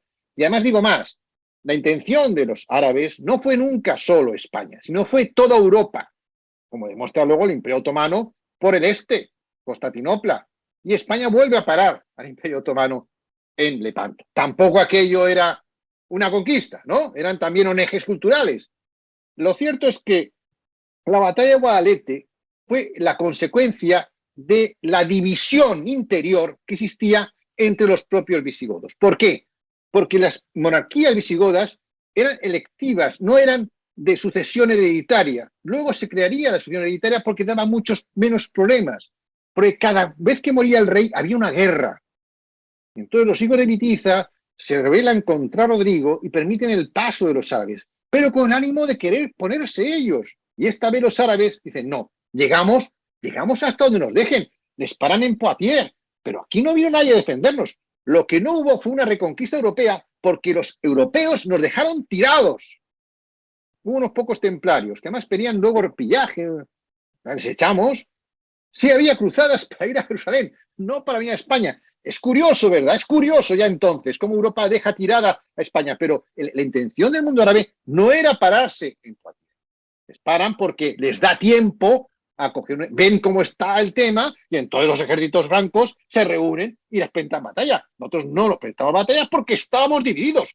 Rodrigo, por cierto, es curioso cómo pasa la historia, ¿verdad? Pasan siglos y estamos igual. Rodrigo estaba, ¿qué? Sofocando una rebelión de los vascones. Llega tarde la batalla de Guadalete. ¿Y por qué perdemos? Porque estamos divididos, estamos divididos. Y estaban tan divididos las familias que hubo un desconcierto tremendo. Pero los árabes, que aportaron cosas importantes en el mundo del conocimiento, etcétera, no digo que no, pero hubo de todo. Hubo omeyas, caritativos, pero hubo otras sagas tremendas. Almanzor arrasó 20 ciudades, una de ellas Barcelona. Arrasada Almanzor. Tenemos estatua de Almanzor en España, curiosamente. Estatua de Almanzor en España. No tenemos ninguna de Cortés, creo, o una. Dos de Almanzor. Curioso, ¿verdad? Curioso. Fue tremendo. Por supuesto que puede hablarse de reconquista, aunque ellos no lo llaman así, porque evidentemente, bueno, en aquella época se puede, pero luego se ha llamado por mucha gente de muchas diversas ideologías. Solo España discute su propia historia. Y en cuanto a los moriscos, pues mira, los moriscos, voy a dar otro dato del tema de 7 siglos. Es que otro tema que dice, ¿cómo se puede llamar reconquista algo que duró 7 siglos y medio? Hombre, si a mí me secuestran a un hijo mío y me lo devuelven después de 40 años, no lo quiero menos. No lo quiero menos. Sigue siendo mi hijo, ¿no? O sea, que es que el tiempo que te lo han secuestrado va a decir, ya no es tu hijo, pues te lo han... No, me puedes seguir queriendo, ¿no? No veo tampoco el tiempo sea un problema. Pero mira, en estos momentos, la herencia genética que tenemos de sangre árabe, España, teniendo Ceuta y Melilla, hablo de datos del año 2008, era de un 10%. 20% sangre judía, 10% sangre morisca. 8 siglos aquí. No se mezclaron apenas. Y lo que pasaba con los moriscos, pues bueno, los moriscos intentaron integrarlos. Cuando se tomaba una ciudad no se les echaba, se les convertía en mudéjares y pasaban mozárabes y pasaban, podían convertirse también a la religión cristiana. ¿Qué pasó con los moriscos como diferencia de los judíos? Pues que los moriscos siempre fueron sospechosos de ser quinta colonistas. Los que se quedaban, quiero decir, en España, porque pactaban con los piratas argelinos. Había pruebas de que estaban constantemente grupos de árabes pactando con otros sectores que querían volver a tomar Al-Ándalus, porque expulsados, como hoy, el ISIS quiere volver a tomar Al-Ándalus. Entonces había una presión política tremenda sobre España porque los árabes querían volver a conquistar Al-Ándalus. Pero al final no hubo más remedio que expulsar a los moriscos, por razones efectivamente muy distintas. En el caso de los judíos, porque había que conseguir una cohesión cultural y religiosa en torno a los reyes, en un país que venía de 8 siglos de guerra y estaba muy fracturado y muy dividido. En el caso de los moriscos, porque era una verdadera amenaza interna de un enemigo exterior. Y mi última pregunta, ¿por qué no hay que pedir perdón? Primero, mira, porque ¿quién tiene que pedir perdón a quién? Ese es el gran problema que tenemos. Primero, pedir perdón es, o que alguien te pida perdón, fíjate, incluso en términos psicológicos, esto lo hago con un psicólogo, cuando alguien tiene un trauma infantil, por ejemplo, no sé, tu padre, ¿no? Te hizo algo de pequeño, ¿no? Y le odias. Esto es muy así, es un tema de odiar al padre, ¿no? Y dice, no, quiero que mi padre me pida perdón. Se muere y te quedas fatal porque no te pidió perdón.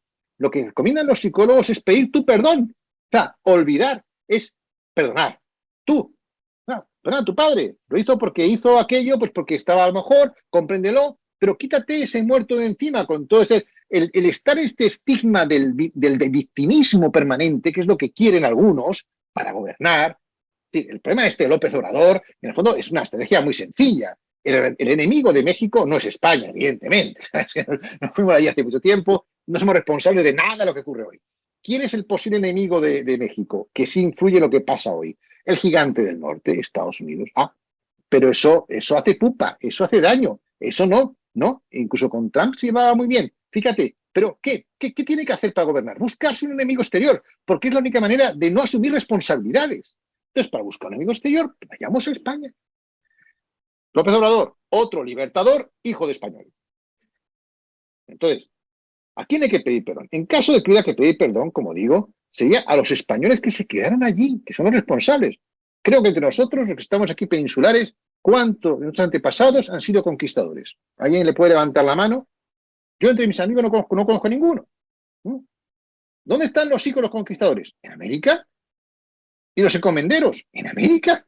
Se quedaron todos allí. Luego, si quieren pedir perdón a alguien, a sus propios abuelos. Si esto fuera útil, que no lo es.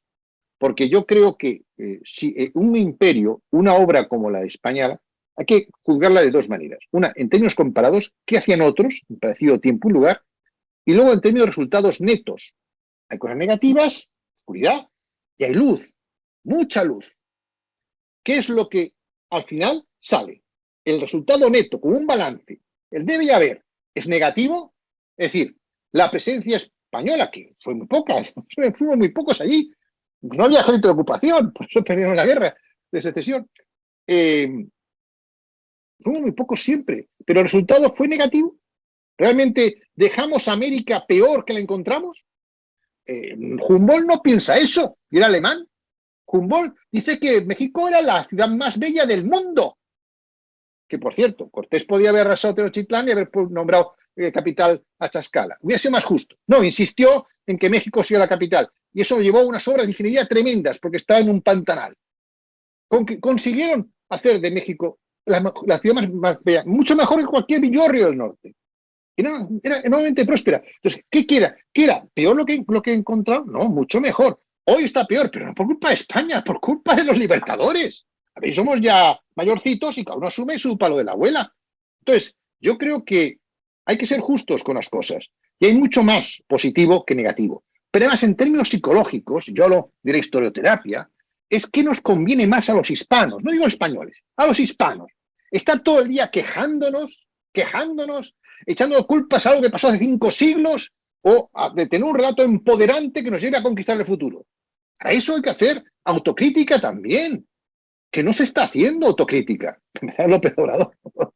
No hace autocrítica, eso es un mecanismo para echar la culpa a otro, para la paja en el ojo ajeno y no ver la viga en el propio. Pero hombre, es que esto no es tan evidente que cuando incluso alguna jerarquía católica de Roma no lo ve, uno empieza a sospechar si todavía hoy hay fuerzas oscuras contra la hispanidad porque la tienen miedo, no vaya a ser que resurja y pongan aprietos a los modelos dominantes. Pues me ha parecido la conferencia, la entrevista espectacular, Alberto. O sea, esperábamos que nos dieras argumentos y has cumplido con creces las expectativas. Esto desde Héroes de Cavite lo vamos a divulgar a los 4 vientos, ¿no? Suele decir, porque es que yo creo que has tocado todos los temas, lo has tocado perfecto, has hecho un ejercicio de condensación, lo has dicho todo en muy poquito tiempo, como te pedí, porque claro, todo esto se puede explayar muchísimo más. Cada pregunta a lo mejor da para una conferencia y tú has hecho un esfuerzo increíble en reducirlo lo máximo posible y esto pues nos va a permitir también sacar píldoras para determinadas redes sociales, pues intentar llegar al máximo de gente posible, pues gracias a tu aportación. Y bueno, Alberto Gil, junto con muchísimos más ponentes, lo vamos a tener en Hispanidad Cartagena del 10 al 15 de octubre. Y bueno, dentro de poco ya iremos dando un avance del programa. Supongo que ahí, pues bueno, Alberto, junto con otros historiadores con los que vamos a contar, pues van a darnos muchas más ideas y nos van a ayudar no solamente a luchar contra la Línea Negra, sino a construir la hispanidad del futuro. Muchísimas gracias, Alberto, y voy a dar paso a las preguntas del público, si no hemos dejado alguna, claro. Pedro Vegazo, de La Coruña. Buenos días, compañero. Ok. Oye, antes de nada quiero daros las gracias, Alberto. Me pareció una charla absolutamente genial, con un ritmo vibrante y la verdad es que me he incorporado un poquito tarde, pero la he disfrutado como un enano. Muchísimas gracias. Mi pregunta iba en referencia a la esclavitud en el imperio. Tuvimos justamente hoy un cruce de WhatsApps en algún grupo respecto justamente a esto, ¿no? La cosmovisión de Isabel de Trastámara, respecto al catolicismo y todo ese principio que todos los hombres somos hijos de Dios y entonces los nativos no podrían ser esclavos, pero alguien aportaba su visión sobre los negros y la existencia de la esclavitud en todas las civilizaciones, incluida el imperio, ¿no? Entonces, en ese contexto, porque me parece ciertamente contradictorio, ¿no? El tema que los nativos son hijos de Dios, pero que al mismo tiempo existiese la esclavitud legalizada de alguna forma, y pues quizá un poco con esta controversia que surgió, como os decía, hoy un grupo de WhatsApp, me gustaría que dieras tu opinión sobre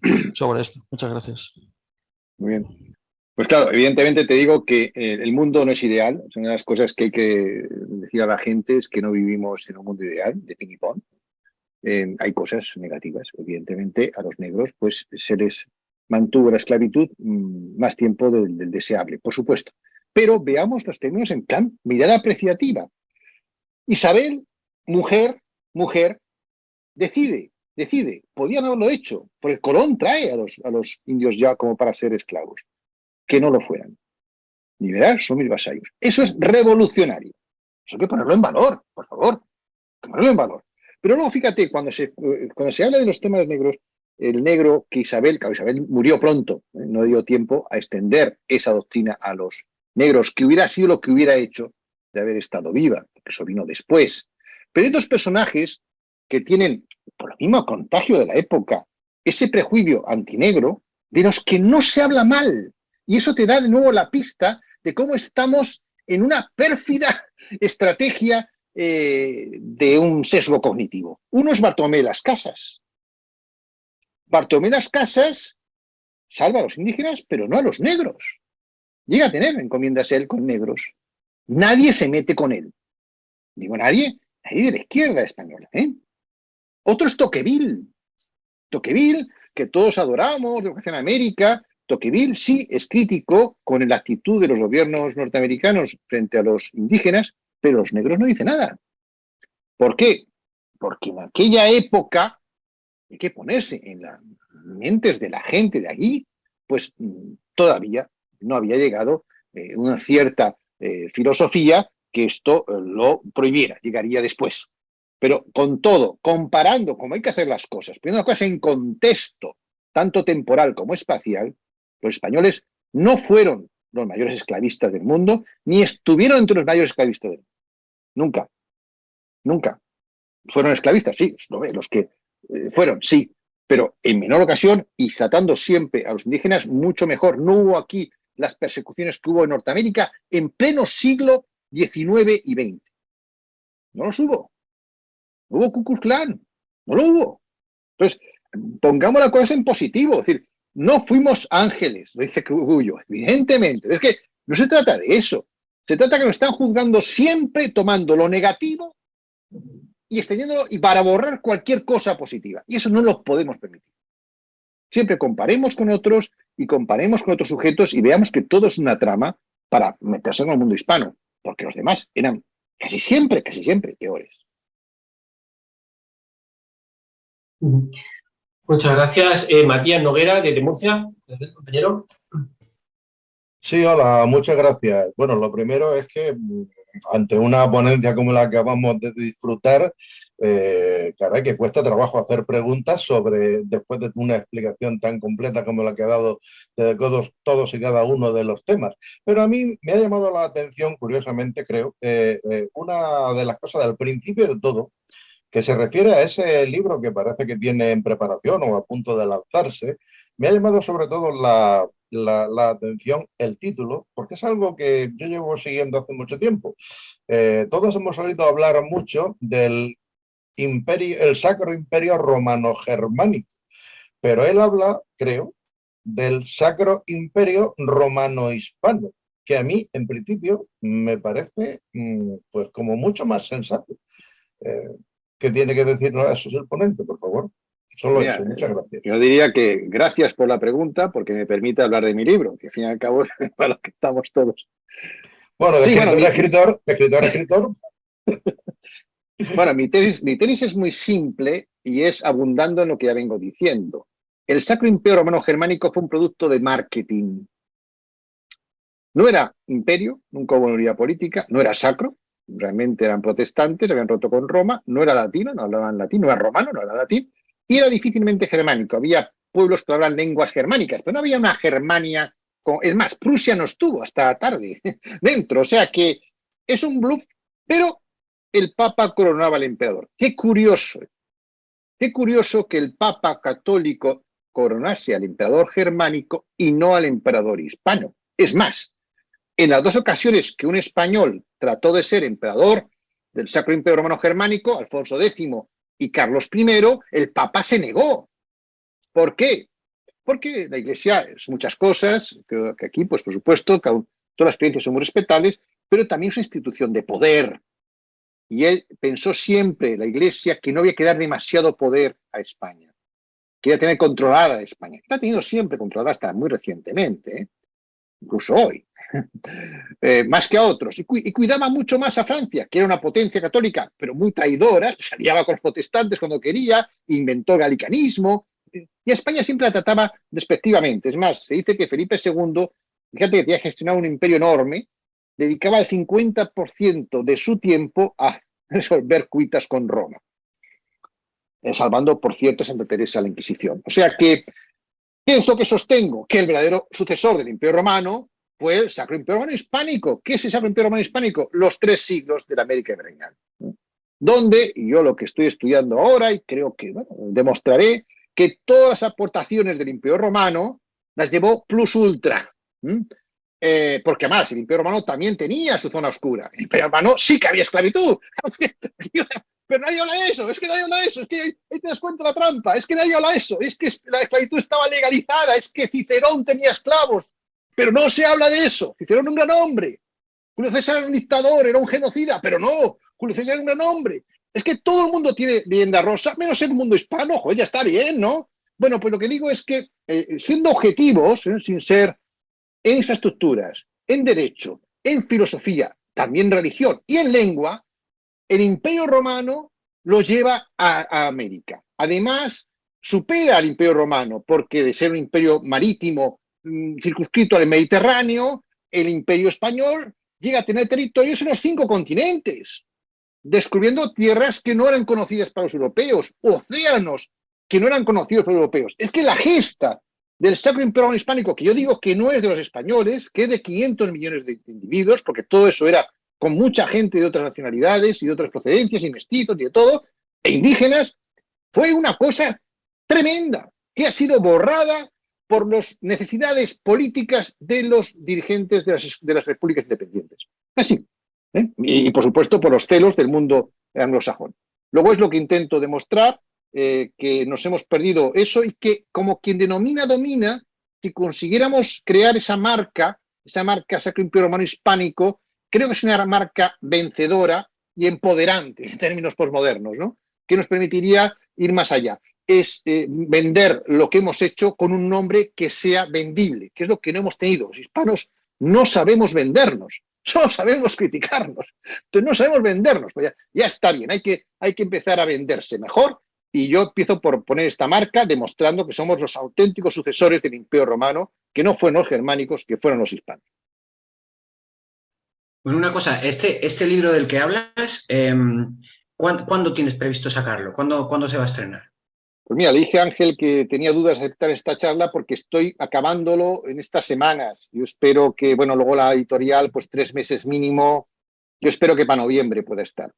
Bueno, en cualquier caso vamos a compartir los anteriores referidos al tema de la leyenda negra, que desde luego son muy interesantes. Este es el que hiciste, creo que fue... No, sí.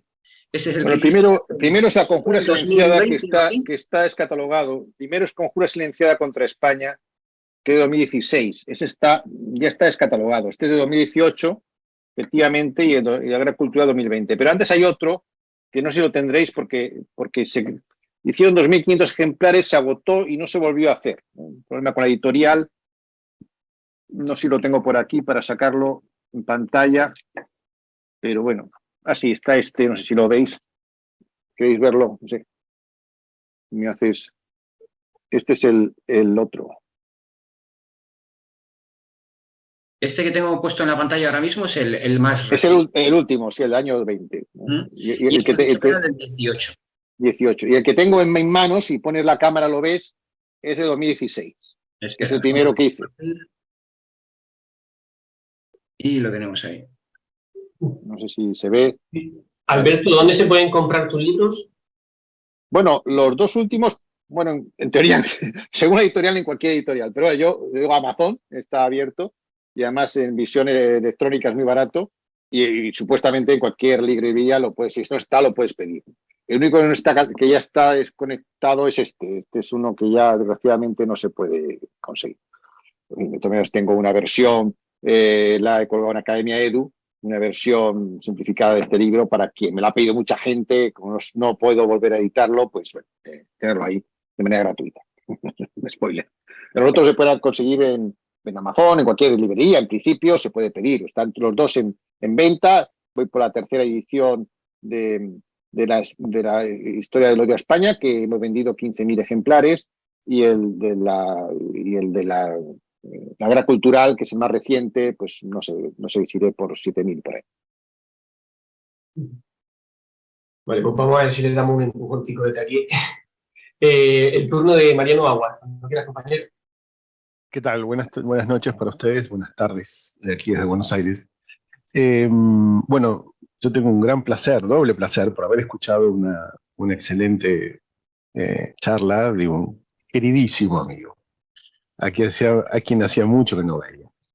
Y así que aprovecho, querido Alberto, disculpen ustedes la cosa personal, pero no podía no decir.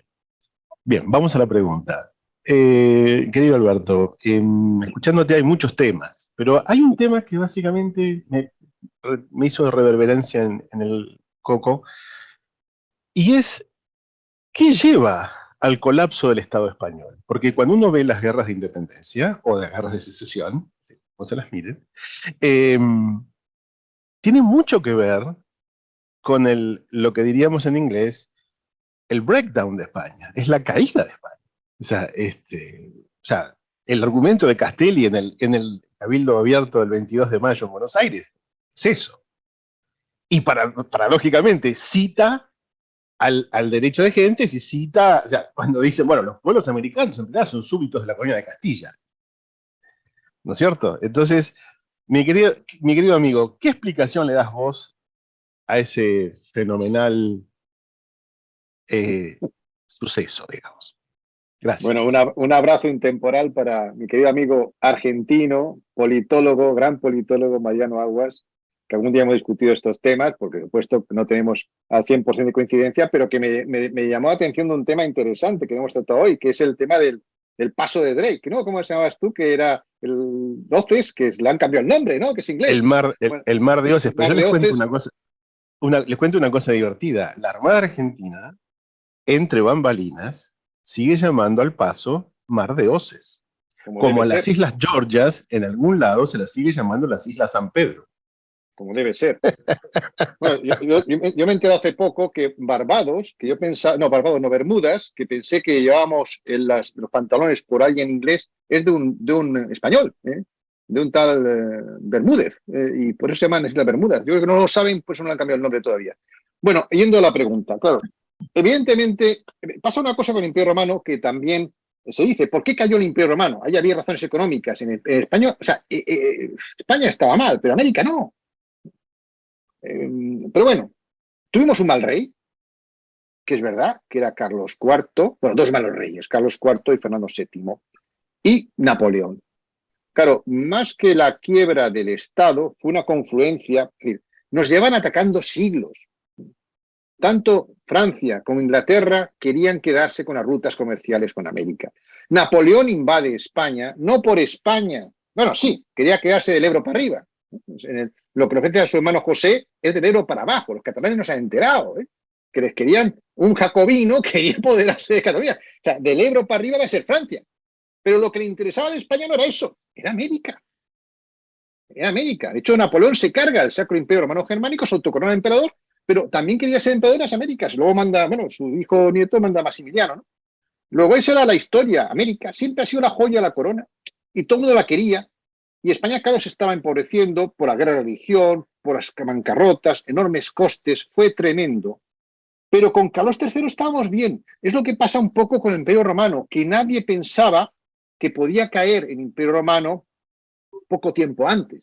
Había tenido emperadores decentes y, bueno, parecía que iba a sobrevivir. Y de pronto, ¡pum!, cae, ¿no? Carlos III es un gran rey. Con Carlos III era un rey ilustrado. España había introducido reformas que se pararon por culpa de la Revolución Francesa. La Revolución Francesa fue letal para España porque, claro, los reyes se asustaron y hicieron marcha atrás. Pero España tenía una senda de reformas muy interesantes. Hubiéramos llegado más lejos en la modernización sin cortar cabezas. Yo digo que la ilustración nace en las aulas de Salamanca, no en las guillotinas de París, que no hemos olvidado. La luz está llena de sangre. Pero claro, la fama, el marketing de esta gente hizo que de aquello que fue una sangría, que se mataban entre ellos, que mataron a campesinos en la Vendée, en la ametralladora de Lyon, el Fusée, etcétera. Bueno, una maravilla, una maravilla. Entonces, la confluencia de Napoleón, un tirano, 15 millones de muertos, pero hoy adorado en España. Hoy adorado en España, yo hago una comparación entre la tumba de Napoleón y la tumba de Cortés. Tumba de Napoleón en Invalid, de mármol, impresionante, 20 euros para entrar. Cortés en un rincón del Hospital de Jesús en México, por cierto hospital que él fundó y que sigue vigente. Pero claro, Cortés es mucho peor que Napoleón, que era un sanguinario, gran estratega, pero un tipo que se autocoronaba, estaba con una cabra. Pero, luego han hecho ellos la marketing, ¿no? Coincidieron dos reyes nefastos con un tirano. ¿Y luego qué pasó? Bueno, y aquí entramos en la parte conspiranoica. Tú eres politólogo, yo no voy a entrarte en estos temas. Pero el siglo XIX es verdad que en España pasan cosas muy raras. Yo digo que España se defiende porque es atacada violentamente desde el principio, relativamente bien, para sorpresa de muchos, hasta Carlos III, porque aquí quieren cargarse España ya en la guerra de sucesión. O sea, Luis XIV quería apropiarse de España y le sale rana a su nieto. O sea, Felipe V se hace español y defiende y recupera posesiones. Volvemos a ser un poquito una potencia más o menos tal, defendemos América, que era impresionante, fíjate, los ataques que tuvo Inglaterra con Cartagena de Indias, cómo mantuvimos a flote aquello, es milagroso. Me estoy extendiendo, pero es milagroso. Lo que pasó fue milagroso. Caímos porque no se cae algún día, pero duramos demasiado tiempo. Yo vería otra cosa, duramos demasiado tiempo para los enemigos que teníamos. Es que Francia, Inglaterra, estaban constantemente atosigando, corsarios, y mantuvimos aquello durante 3 siglos. ¿Por qué? Porque yo creo que la gente apoyaba aquello, como pasó en Buenos Aires, cuando los ingleses entran en Buenos Aires y los bonaerenses los echan. Se echan. O sea, no había españoles, eran los bonaerenses que les echan. O sea, que había una conciencia ya de algo importante. Entonces, yo creo que, mantener el Imperio Español mucho más tiempo era imposible. O sea, algún día le tenía que acabar, es evidente. El problema es cómo acabó. Yo creo que acabó, evidentemente, facilitado por Napoleón, porque hay un momento de debilidad, esa es una justificación para que las juntas, en defensa del rey, se rebelen contra el gobierno invasor, y luego eso ya genera unas revueltas que es continuado y aprovechado por los ingleses para fomentar el descontento. Pero bueno, yo no creo que era un momento, pues eso, se aprovecha la debilidad, pero lo malo fue que ese momento no era el adecuado, que si hubiera durado un poco más y con otros reyes mejores, quizás se hubiera llegado a una fórmula mejor para haber gestionado ese inevitable. Claro, no era posible mantener aquello, es imposible, pero bueno, con una estructura americana más coherente, desde 20, pues haber hecho los 4 virreinatos, que yo creo que eran bastante sensatos, y eso hubiera permitido a América defenderse mejor, tanto de Norteamérica como de tal. Y luego el siglo XIX no es por entrar, pero en el siglo XIX hay cosas increíbles. España vivió 5 guerras civiles. La primera es esta, que como ha dicho Ángel, es entre hermanos, es que los que se rebelan contra España son españoles, ¿no? Es una guerra civil, que como sabes, Riego no va. Riego podía haber ido y seguramente hubiera sofocado la rebelión, pero era algo que ya, por los tiempos que pasaba, eran tiempos. Lo único es cómo se hacía, pero no había que hacerlo de otra manera y no pegándose tiros. Pero bueno, Riego no va porque viene a recuperar la Constitución de Cádiz, dura 3 años, quien viene a instaurar el absolutismo son los 100.000 hijos de San Luis, Francia. La moderna Francia reinstaura el absolutismo en España. Luego hay 3 guerras carlistas, que yo cada vez que estudio las guerras carlistas, más tengo la impresión de que fueron incitadas por potencias extranjeras de nuevo para debilitar España y que no se ocurriera de nuevo volver a ser una gran potencia. Porque no tiene mucho sentido, no nos da tiempo, pero las razones de las guerras carlistas ves que estaba detrás algunas potencias, ¿eh? Y luego la guerra contra Cuba, contra Estados Unidos, que fue una guerra también muy curiosa. Hay un libro reciente de Pablo Victoria que viene a demostrar que como hicieron siempre, nos compraron. O sea, todo el gobierno español estaba comprado por fuerzas anglosajonas y cedimos Cuba sin pelear. Esta es la consecuencia. Y boicoteamos el submarino Peral. O sea, que es que cómo sobrevivimos al siglo XIX. Y encima a 4 de los mejores dirigentes se los cargan. De nuevo, la tesis es que eran 4 lobos solitarios anarquistas. Pero no, todos pasaban por París, y esto lo ha demostrado Pérez Avellán. Es decir, pero a los mejores, estaba Prim, Cánovas, Canalejas, Dato, eran grandes. Es que a los mejores los han cargado siempre, los han comprado, es así. Y entonces así es muy difícil progresar. Pero yo creo que, bueno, esto ya estamos en términos mucho más geopolíticos, pero es un tema ya que sale de la ciencia para entrar en la especulación. Pero fíjate, tú como politólogo, yo te planteo una cuestión. O sea, ahora parece que hay 2 opciones en el mundo. O eres pro-chino o eres pro-americano, ¿no? O eres capitalista del casino o eres comunista de Estado. Parece que no hay más alternativas. Yo digo, hombre, históricamente hubo una tercera opción. Y en España no funcionó. Y es que daba igual, porque funcionaba en América. Y en América sí funcionó. Sí funcionó. Y si funcionó, ¿por qué no podría funcionar? Yo solo planteo a los propios hispanoamericanos, que es más vuestro que nuestro. España fue un desastre, ya lo sé. Pero América no. América funcionó. Mira a Humboldt. Funcionaba. ¿Por qué se destruyó? ¿Por qué se destruyó? Yo creo que todos tenemos que hacerlo una pensada. Un gran abrazo. Mariano, gracias por escucharme. Muchas gracias al doctor. Ahora vamos a Burgos. Azucena, pregunta cuando quieras. Gracias. Hola. Hola, buenas noches a todos. Hola, Alberto. Un placer escucharte y verte de nuevo. Y nada, mi pregunta para Alberto, hemos hablado otras veces, pero bueno, me gustaría volverlo a tratar aquí. Ya conocemos el tema del odio contra España, de la leyenda negra por anglosajones y franceses, es algo que nos han dado por activa y por pasiva. Yo quería saber qué papel jugamos los hispanobobos, ese término que también acuñas tú, ¿no? En el tema de la leyenda negra en España con los nacionalismos y con los separatismos. Bueno, pues otro libro, Azucena, bueno, encantado de verte. Bueno, muy interesante.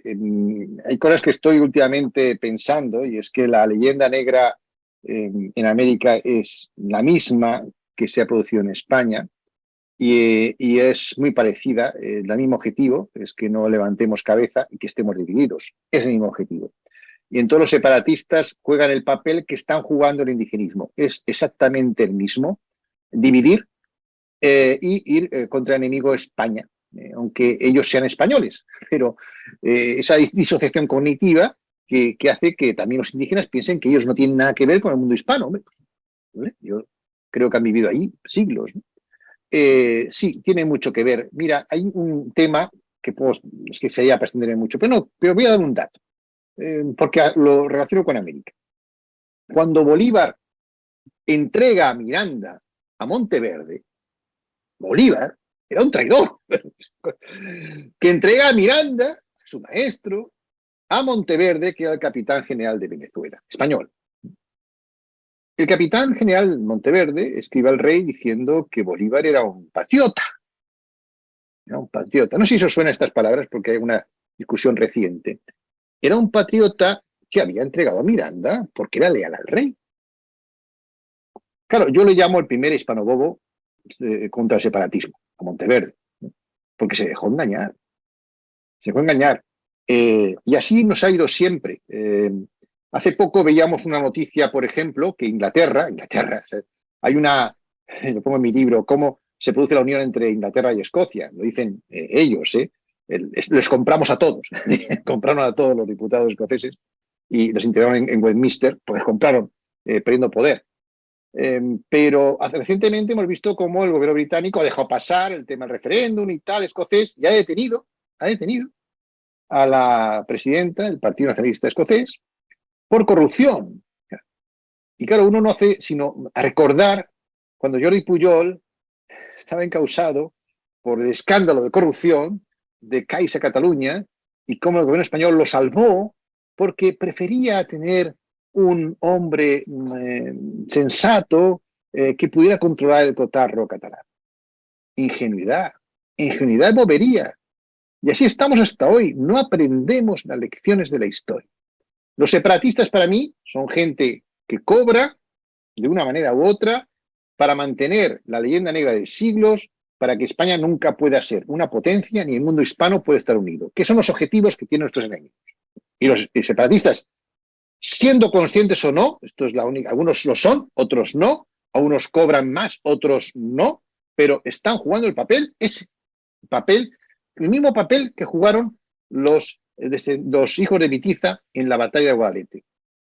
Dividir para favorecer a un enemigo exterior, en el caso de Cataluña hemos visto que ha pactado con Rusia e incluso con China, que a cambio de base militar apoyaba ese secesionismo, a un enemigo exterior para conseguir una supuesta independencia de España que nunca sería tal, porque Cataluña, independiente de España, sería vasalla de Francia, de Estados Unidos, de Rusia o de China. Bueno, pues eso es lo que quieren hacer los separatistas, lo mismo que los indigenistas. Es la misma estrategia que sigue el mismo enemigo de 5 siglos. No ha cambiado demasiado la historia. Muchas gracias. Bueno, gracias a los dos. José María, pregunta cuando quieras. Gracias. Gracias, Ángel. Buenas noches, buenas tardes a todos los hermanos de Hispanoamérica. Lo primero, gracias Alberto, porque la conferencia ha sido brutal, tremenda, brutal, maravillosa, y me uno a mis compañeros en este sentido. Y luego, pues agradecer, como siempre, a la Asociación Cultural Héroes de Cavite, pues el reunirnos en una noche así contigo, y esto. Y luego, bueno, mi pregunta es, bueno, yo no controlo mucho el tema del robo de Estados Unidos de parte de México. ¿Podrías un poco, Alberto, explicar un poco más en detalle cómo es ese robo? Si haces el favor. Y un abrazo muy fuerte y muchas gracias por todo. Muchas gracias por la pregunta. Otro libro que tengo que resumir en 3 minutos, porque da para mucho. Es una guerra de la que no se habla. ¿Por qué? Porque la protagonizó Estados Unidos. Cuando se hace la independencia de Estados Unidos, ¿será un calcetín? Es que las 13 colonias, miraron en el mapa, no era nada. No era nada. Hubiera sido una república más de 20 y tantas, o 30 y tantas. Pero claro, Jefferson, bueno, no eran tontos. No eran, bueno, Bolívar lo intentó, pero no le dejaron sus hermanos masones. No voy a hablar del tema. Pero bueno, no eran ingenuos. Y cuando acaba la independencia dicen, hombre, ¿qué ha sido España quien nos ha salvado? Sí, gracias, Bernardo de Gálvez, te vas a poner un cuadro aquí. Pero ¿cuál es nuestro enemigo ahora a batir? España. Porque tenemos que hacer un gran país. Y está todo lleno de gente del Imperio Español. Hay que llegar al Pacífico y hay que ampliar el país lo más posible para ser un gran país. Y eso lo hacen aprovechándose de la debilidad justamente de España, como pasa también con la guerra de independencia. En ese momento España era débil, empiezan a intentar comprarle todo, alguna cosa así. ¿Y qué pasa? Que el México independiente, poco a poco empiezan a intentar provocar. Con España no se atreven, pero hay ya intentos, lo voy a narrar en mi libro también todo esto, pero al final hay una guerra importante, guerra donde el ejército americano es muy cruel, incluso con muerte de niños y tal, todo esto ha pasado desapercibido, o sea, Cortés sí, pero... Y hay un acontecimiento muy extraño con el general Santa Anna, que pasa parecido a lo que pasó con nuestro almirante Cervera. Es algo muy parecido, porque también Cervera acaba en Estados Unidos capturado y acabas en aplausos y tal, no sé qué, y hablando fenomenal.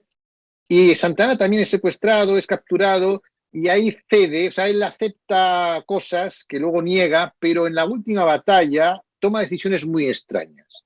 Mi conclusión, no tengo pruebas, es que Santana fue comprado, probablemente como Cervera, tampoco tengo pruebas.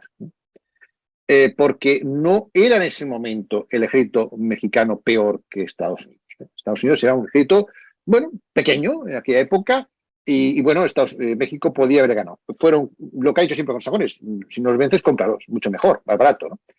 Santana creo que tuvo una decisión terrible y bueno, perdieron. Y entonces el Tratado de Guadalupe Hidalgo, y es mi tesis, yo no puedo ser, sabes que siempre hay hispanistas, pero no hay francistas ni anglicistas, ¿no? Tampoco hay norteamericanistas, ¿no? Pero si hubiera uno que no es norteamericano opinando la historia de Norteamérica, yo diría la siguiente tesis. Estados Unidos no nace con la Declaración de Independencia. Eso nace un calcetín. Estados Unidos nace con el Tratado de Guadalupe Hidalgo. Ese es el nacimiento de Estados Unidos, de la potencia Estados Unidos, de los Estados Unidos. Lo otro eran 13 colonias, 13 colonitas, pequeñitas, villorrios, se llamaba Humboldt, villorrios. Estados Unidos nace con el Tratado de Guadalupe Hidalgo, expropiando a México terrenos enormes y robándole su riqueza. Porque, bueno, México se suicida separándose de España porque pierde el galeón de Manila y el Real de A8, que eran las dos fuentes de riqueza de México. Las pierde tontamente, pero también pierde California y Texas. ¿Y qué es California? El oro del que nadie habla. Antes, claro, habla del oro español, no del robo del oro de California. Que además, el robo del oro de California ocasionó 200.000 muertos indígenas, porque les quitaron las tierras, cosa que tampoco nunca hizo España, porque los escolásticos dijeron, hay legitimidad para conquistar otras tierras si se cometen delitos contra la humanidad como la antropofagia, pero no es excusa para luego confiscar sus tierras. California, Texas, petróleo. Texas, petróleo. Estados Unidos es rico porque robó a México. Pero López Obrador dice que el problema es España y que le pidamos perdón. Explíquemelo. Pues muchísimas gracias, Alberto. Ha sido una conferencia magistral de enmarcar. La vamos a compartir mucho en Héroes de Cavite, porque cuando alguien nos pregunte, bueno, pues qué es la hispanidad o qué es la leyenda negra, le vamos a dar directamente esta conferencia, porque no hemos dejado ningún tema sin tocar. A lo mejor nos ha faltado hemos hablado sí del falso mito de la expulsión de los musulmanes o de la llegada. A lo mejor no hemos entrado del falso mito de la convivencia que había en la España peninsular. Ese se nos ha olvidado. Pero bueno, no pasa nada. No sé si Alberto Abascal o Alberto Vicioso o Lola Gutiérrez quieren comentar alguna cosa para despedir ya. Bueno, pues nada, pues decirle a Alberto que como siempre es un placer escucharle. Y yo le quería decir una cosa, una preguntita muy corta, que ya vamos fuera de tiempo. Yo te he oído muchas veces, Alberto, que es como un eslogan tuyo. Siempre dices, nuestras élites nos han vendido. Yo estoy completamente de acuerdo contigo. Pero voy a pedirte que matices, que te definas un poco más, porque nuestras élites pueden ser desde hace 300 años, o sea, las actuales, ¿todas o quieres matizar algo con esas afirmaciones que haces? Bueno, claro, primero están los bobos y luego los traidores, ¿no? Los bobos, pues sí, podríamos decir que empiezan con Carlos IV, sus inválidos, ¿no? Y también Fernando VII, ¿no? Pero luego tenemos mejores reyes y las élites lo que nos traicionan es por conveniencia. No me da tiempo a entrar, pero mira, yo te hago una pregunta y no quiero diseñar a nadie. ¿Conoces algún banco hispano independiente?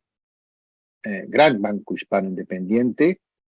Yo creo que no. ¿Y sabes por qué? Porque hubo un intento de hacer un banco hispano independiente con el Banco Español de Chile.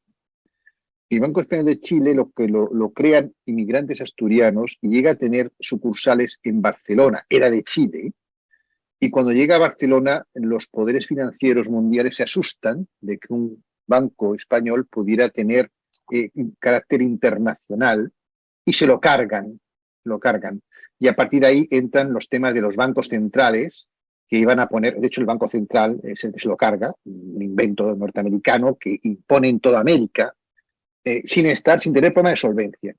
Y era, yo interpreto, que un mensaje claro al resto de élites, decir, oye, podéis crear bancos, pero que no sean internacionales. Y si lo son, pactar con nosotros, que os daremos el beneplácito para que trabajéis para nosotros. Las élites económicas, ¿no?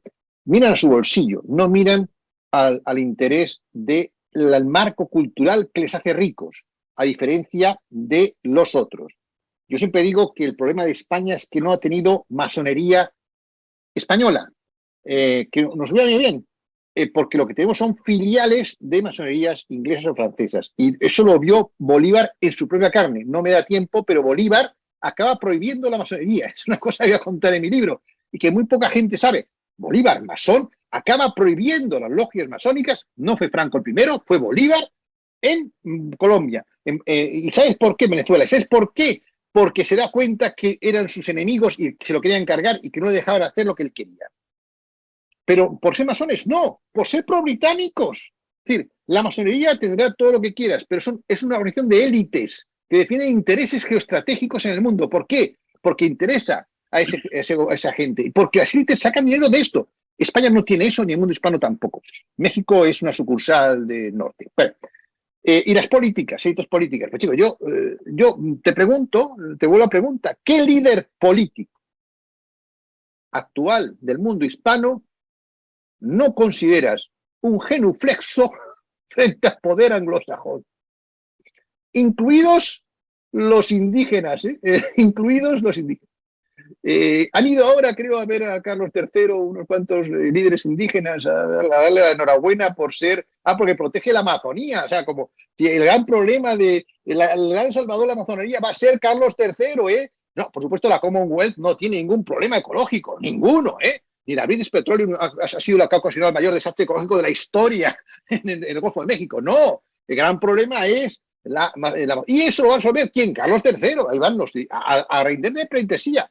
Incluso los indígenas, pero todos los demás, yo no puedo hablar, pero ¿conocéis a un realmente líder que no sea vasallo de un poder extranjero, sea chino, norteamericano, pero ¿realmente tenemos líderes independientes?